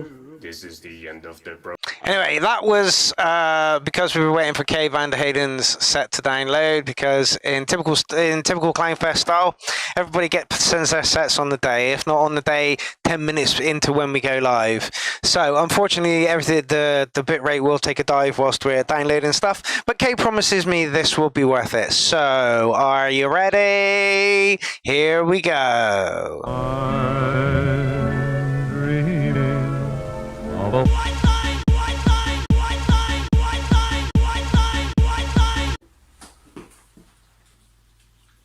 Hi folks, welcome to CLOWNFEST 7.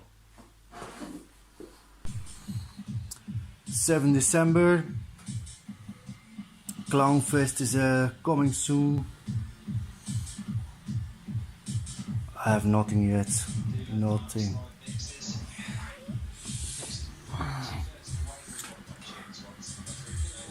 CLOWNFEST going around, URL. I found some cases. Oh, you turn this camera. Those cases are used for rack material. Put my synths on. I have a couple of 6 or 8.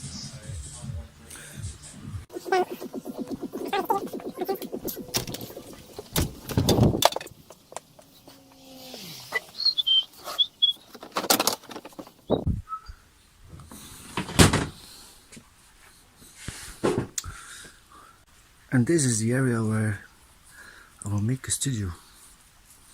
Still got time.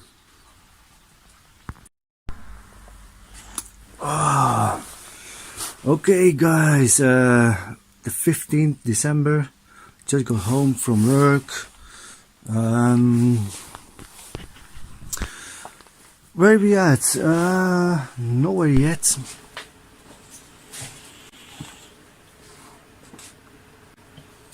Welcome to the studio. Just built it this week, just for CLOWNFEST 7, because I want to get busy again with making music. What do we have here for that? It's a hybrid studio. It's Ableton, controlling MIDI, playing N-box samples, all together with a weird audio routing. It sounds. Yes. Welcome to my studio. What do we have? Of course, the brain, Ableton running. Then Ableton runs MIDI clips by this. Where's the kick?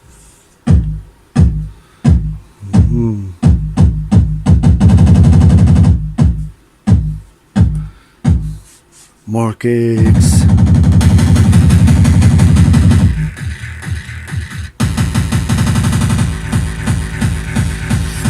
So, kicks coming from the EMX, drum station. Then this is internal. This is just like samples. I have this cool trick here, of course. Like, I hope you guys know this who are using Ableton.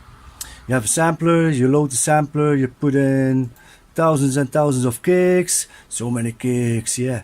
Then you go to the select thing here. So here you have all your kicks, all your different kicks, so many kicks. Then you click right, distribute range equally or something like that. So then you can add this to your MIDI controller, in this case VCR, and it will go like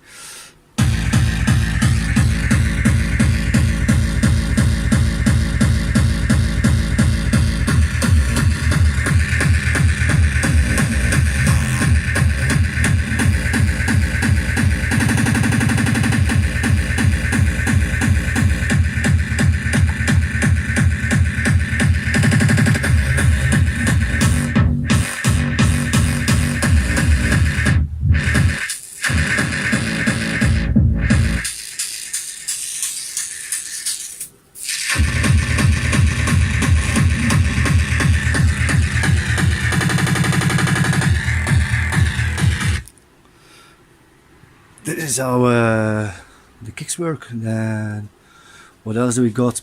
Yeah, the kicks go to the EMX, the drum station, the percussion. Still have to write that. Didn't have time for that yet. We have some synths over there. Also some inbox sounds. Still have to program that. It's almost Christmas Eve. You have to do something fast. But anyways, this is the tour video now. So once the sound is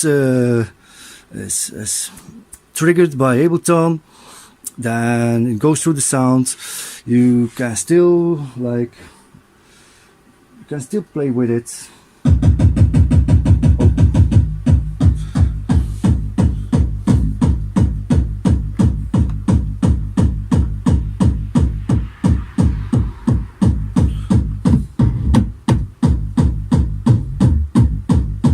Whatever works.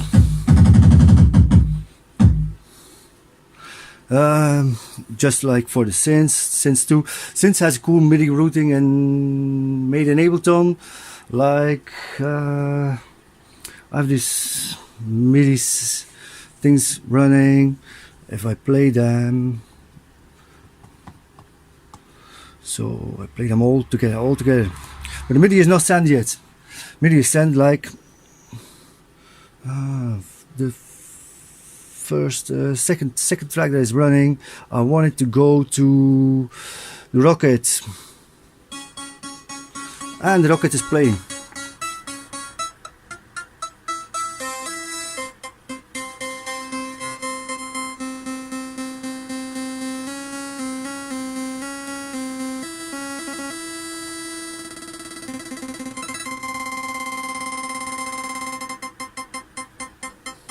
But this thing, I wanted to go to the Mofo 2.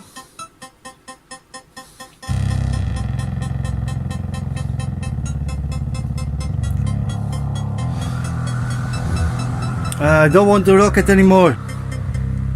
So I want the rocket off on this MIDI channel. This is a MIDI channel. This is another MIDI channel. This is the second one.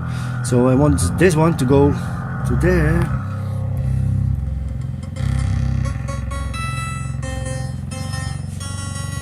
This is a bit rough, so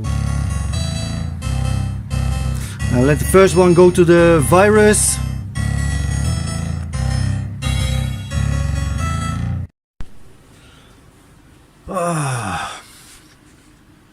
Gear talk. What do I love? If I had to choose one thing, Ableton. Oh my god, everything. I can do everything with Ableton. Ableton is the shit, or whatever DAW you like to use, but hands down, the best. Put me on an island, give me Ableton, we'll do everything. Second best, like what is awesome here? Yeah, the mixing panel, Mixing panel is awesome. When you move something like an equalizer or this or that.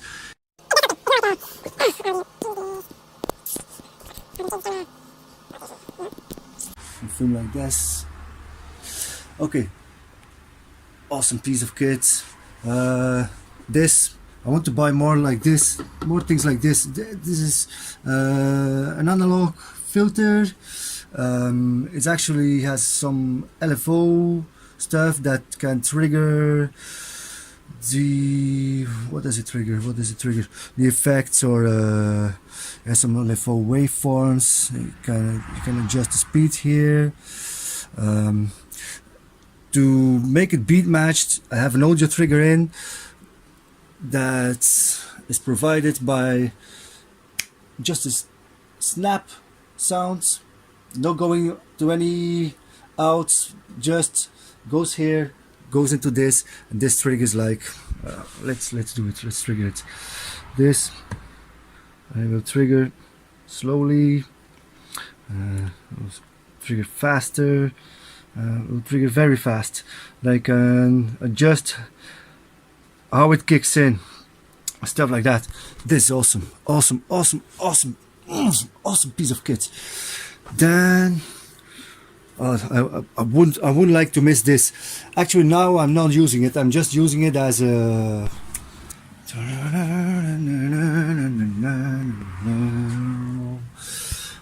Hello. Here we are in my garage / studio. I have to go to work in 1 hour and see you tonight at the first day of CLOWNFEST 7. What do we have already? Well, it's the 24th and I'm making a studio tour video. What to say? Build this thing just recently, last week, because of CLOWNFEST. It's damn fun to play with all the gear again. Really, I'm enjoying myself. I'm not making really any progression because it's too fun to turn knobs and everything. Yeah. And someone press off the camera, so here we go again. Take 2. Oh my god. Okay, so hope you see. Literally, it doesn't matter what you make music with. Big studio, small studio, millions worth of what is it called? The crack stuff, the Euro rack. You can make music with anything. That's the cool thing about being a performer or being an artist. You can be rich, you can be poor, you can be ugly or beautiful. Doesn't matter. You can make music with anything. I made a track once with a €5 toy. It was fun, it was crazy. Put it somewhere ready. It's like well, you know my music, eh? It's like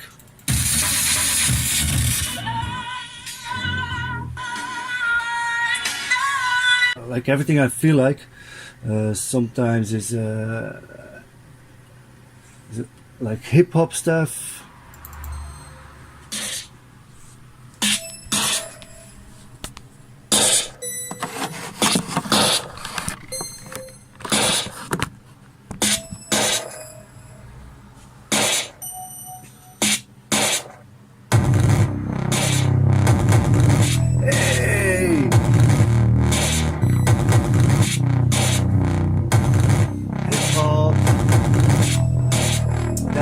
Crazy stuff.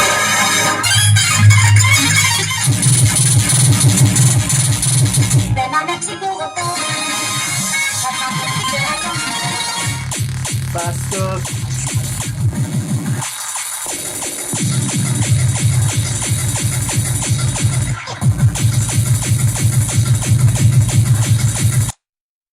Okay, it is fucking absolutely beautiful to see you enjoying yourself, my man. Yeah, what an end! What a great message to end on. It doesn't matter who you are, where you come from, what you do. You know, you can make music on just about anything. You don't need a high-end studio. You just need a couple of little bits of kit that are going to do it for you.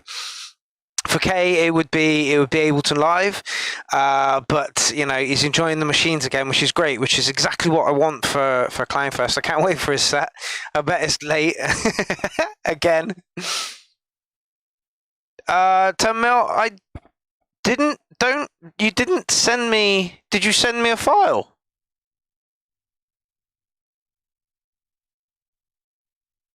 I don't recall getting a file. Get the file to me and we'll play it sometime in CLOWNFEST. Anyway, ladies and germs, yeah, I don't recall you sending me a file, Tim. But if you did, let me know and I will definitely, for sure, 100% play it. Right, I want to thank you all for joining me this evening. It has been an absolutely wonderful pleasure taking a peek at your studios. Let me just set something up.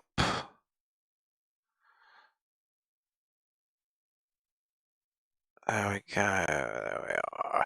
And what a wonderful day it has been at CLOWNFEST to check your email. I will when I have finished, Tim. But yeah. I don't recall seeing it. Anyway. We've seen some wonderful studios this evening. I'm sorry if I missed you out there, Tim. I will endeavour to get you played at some point. Thank you very much, Matt. Matt says, Matt, have a banger mark and fan. Much love to all and a very Merry Christmas. Yeah, absolutely. In an hour and a half, it is going to be Christmas. So I wish you all a wonderful Christmas day. I hope that whatever it is that you want to do this year, that it comes a reality. I hope that you spend it with loved ones and family members. And I also hope that you join me at 7 o'clock tomorrow until 11 o'clock, I think it is, for the Unplugged Day. Every set is in for that one. I think we've got 2 people going live tomorrow, and that is Rebecca Radical and Georgie Adams. So Brave Girls going live on Christmas Day. I gotta say, okay, so Tim says he sent it to me. I have not received anything, Tim. Anyway, I'm going to wrap up the show here. I will endeavour to play that at some point over the weekend, Tim. I do apologise that I missed it. It didn't pop up. I'm going to leave you with a track from Petrol Bastard again, and I hope that you will see me tomorrow. Yeah, thank you all for the awesome comments. Again, everyone's like, Mark, thank you for organising this. Just doing my job, you know. Somebody could have done this. I decided to do it, you know. So, and I can't thank you all for your contributions enough to the to CLOWNFEST. Over 120 artists are playing over the next 7 days. Please join me for 1, 2, 3, 4, 5, 6, 7, or 8 of those days. 7 more days. You get where I'm coming from. Anyway, I'm going to leave you with a song, and I will see you tomorrow morning. Merry Christmas, everybody. Have an awesome Christmas day with family, friends, or whoever. And yeah, I'll see you tomorrow.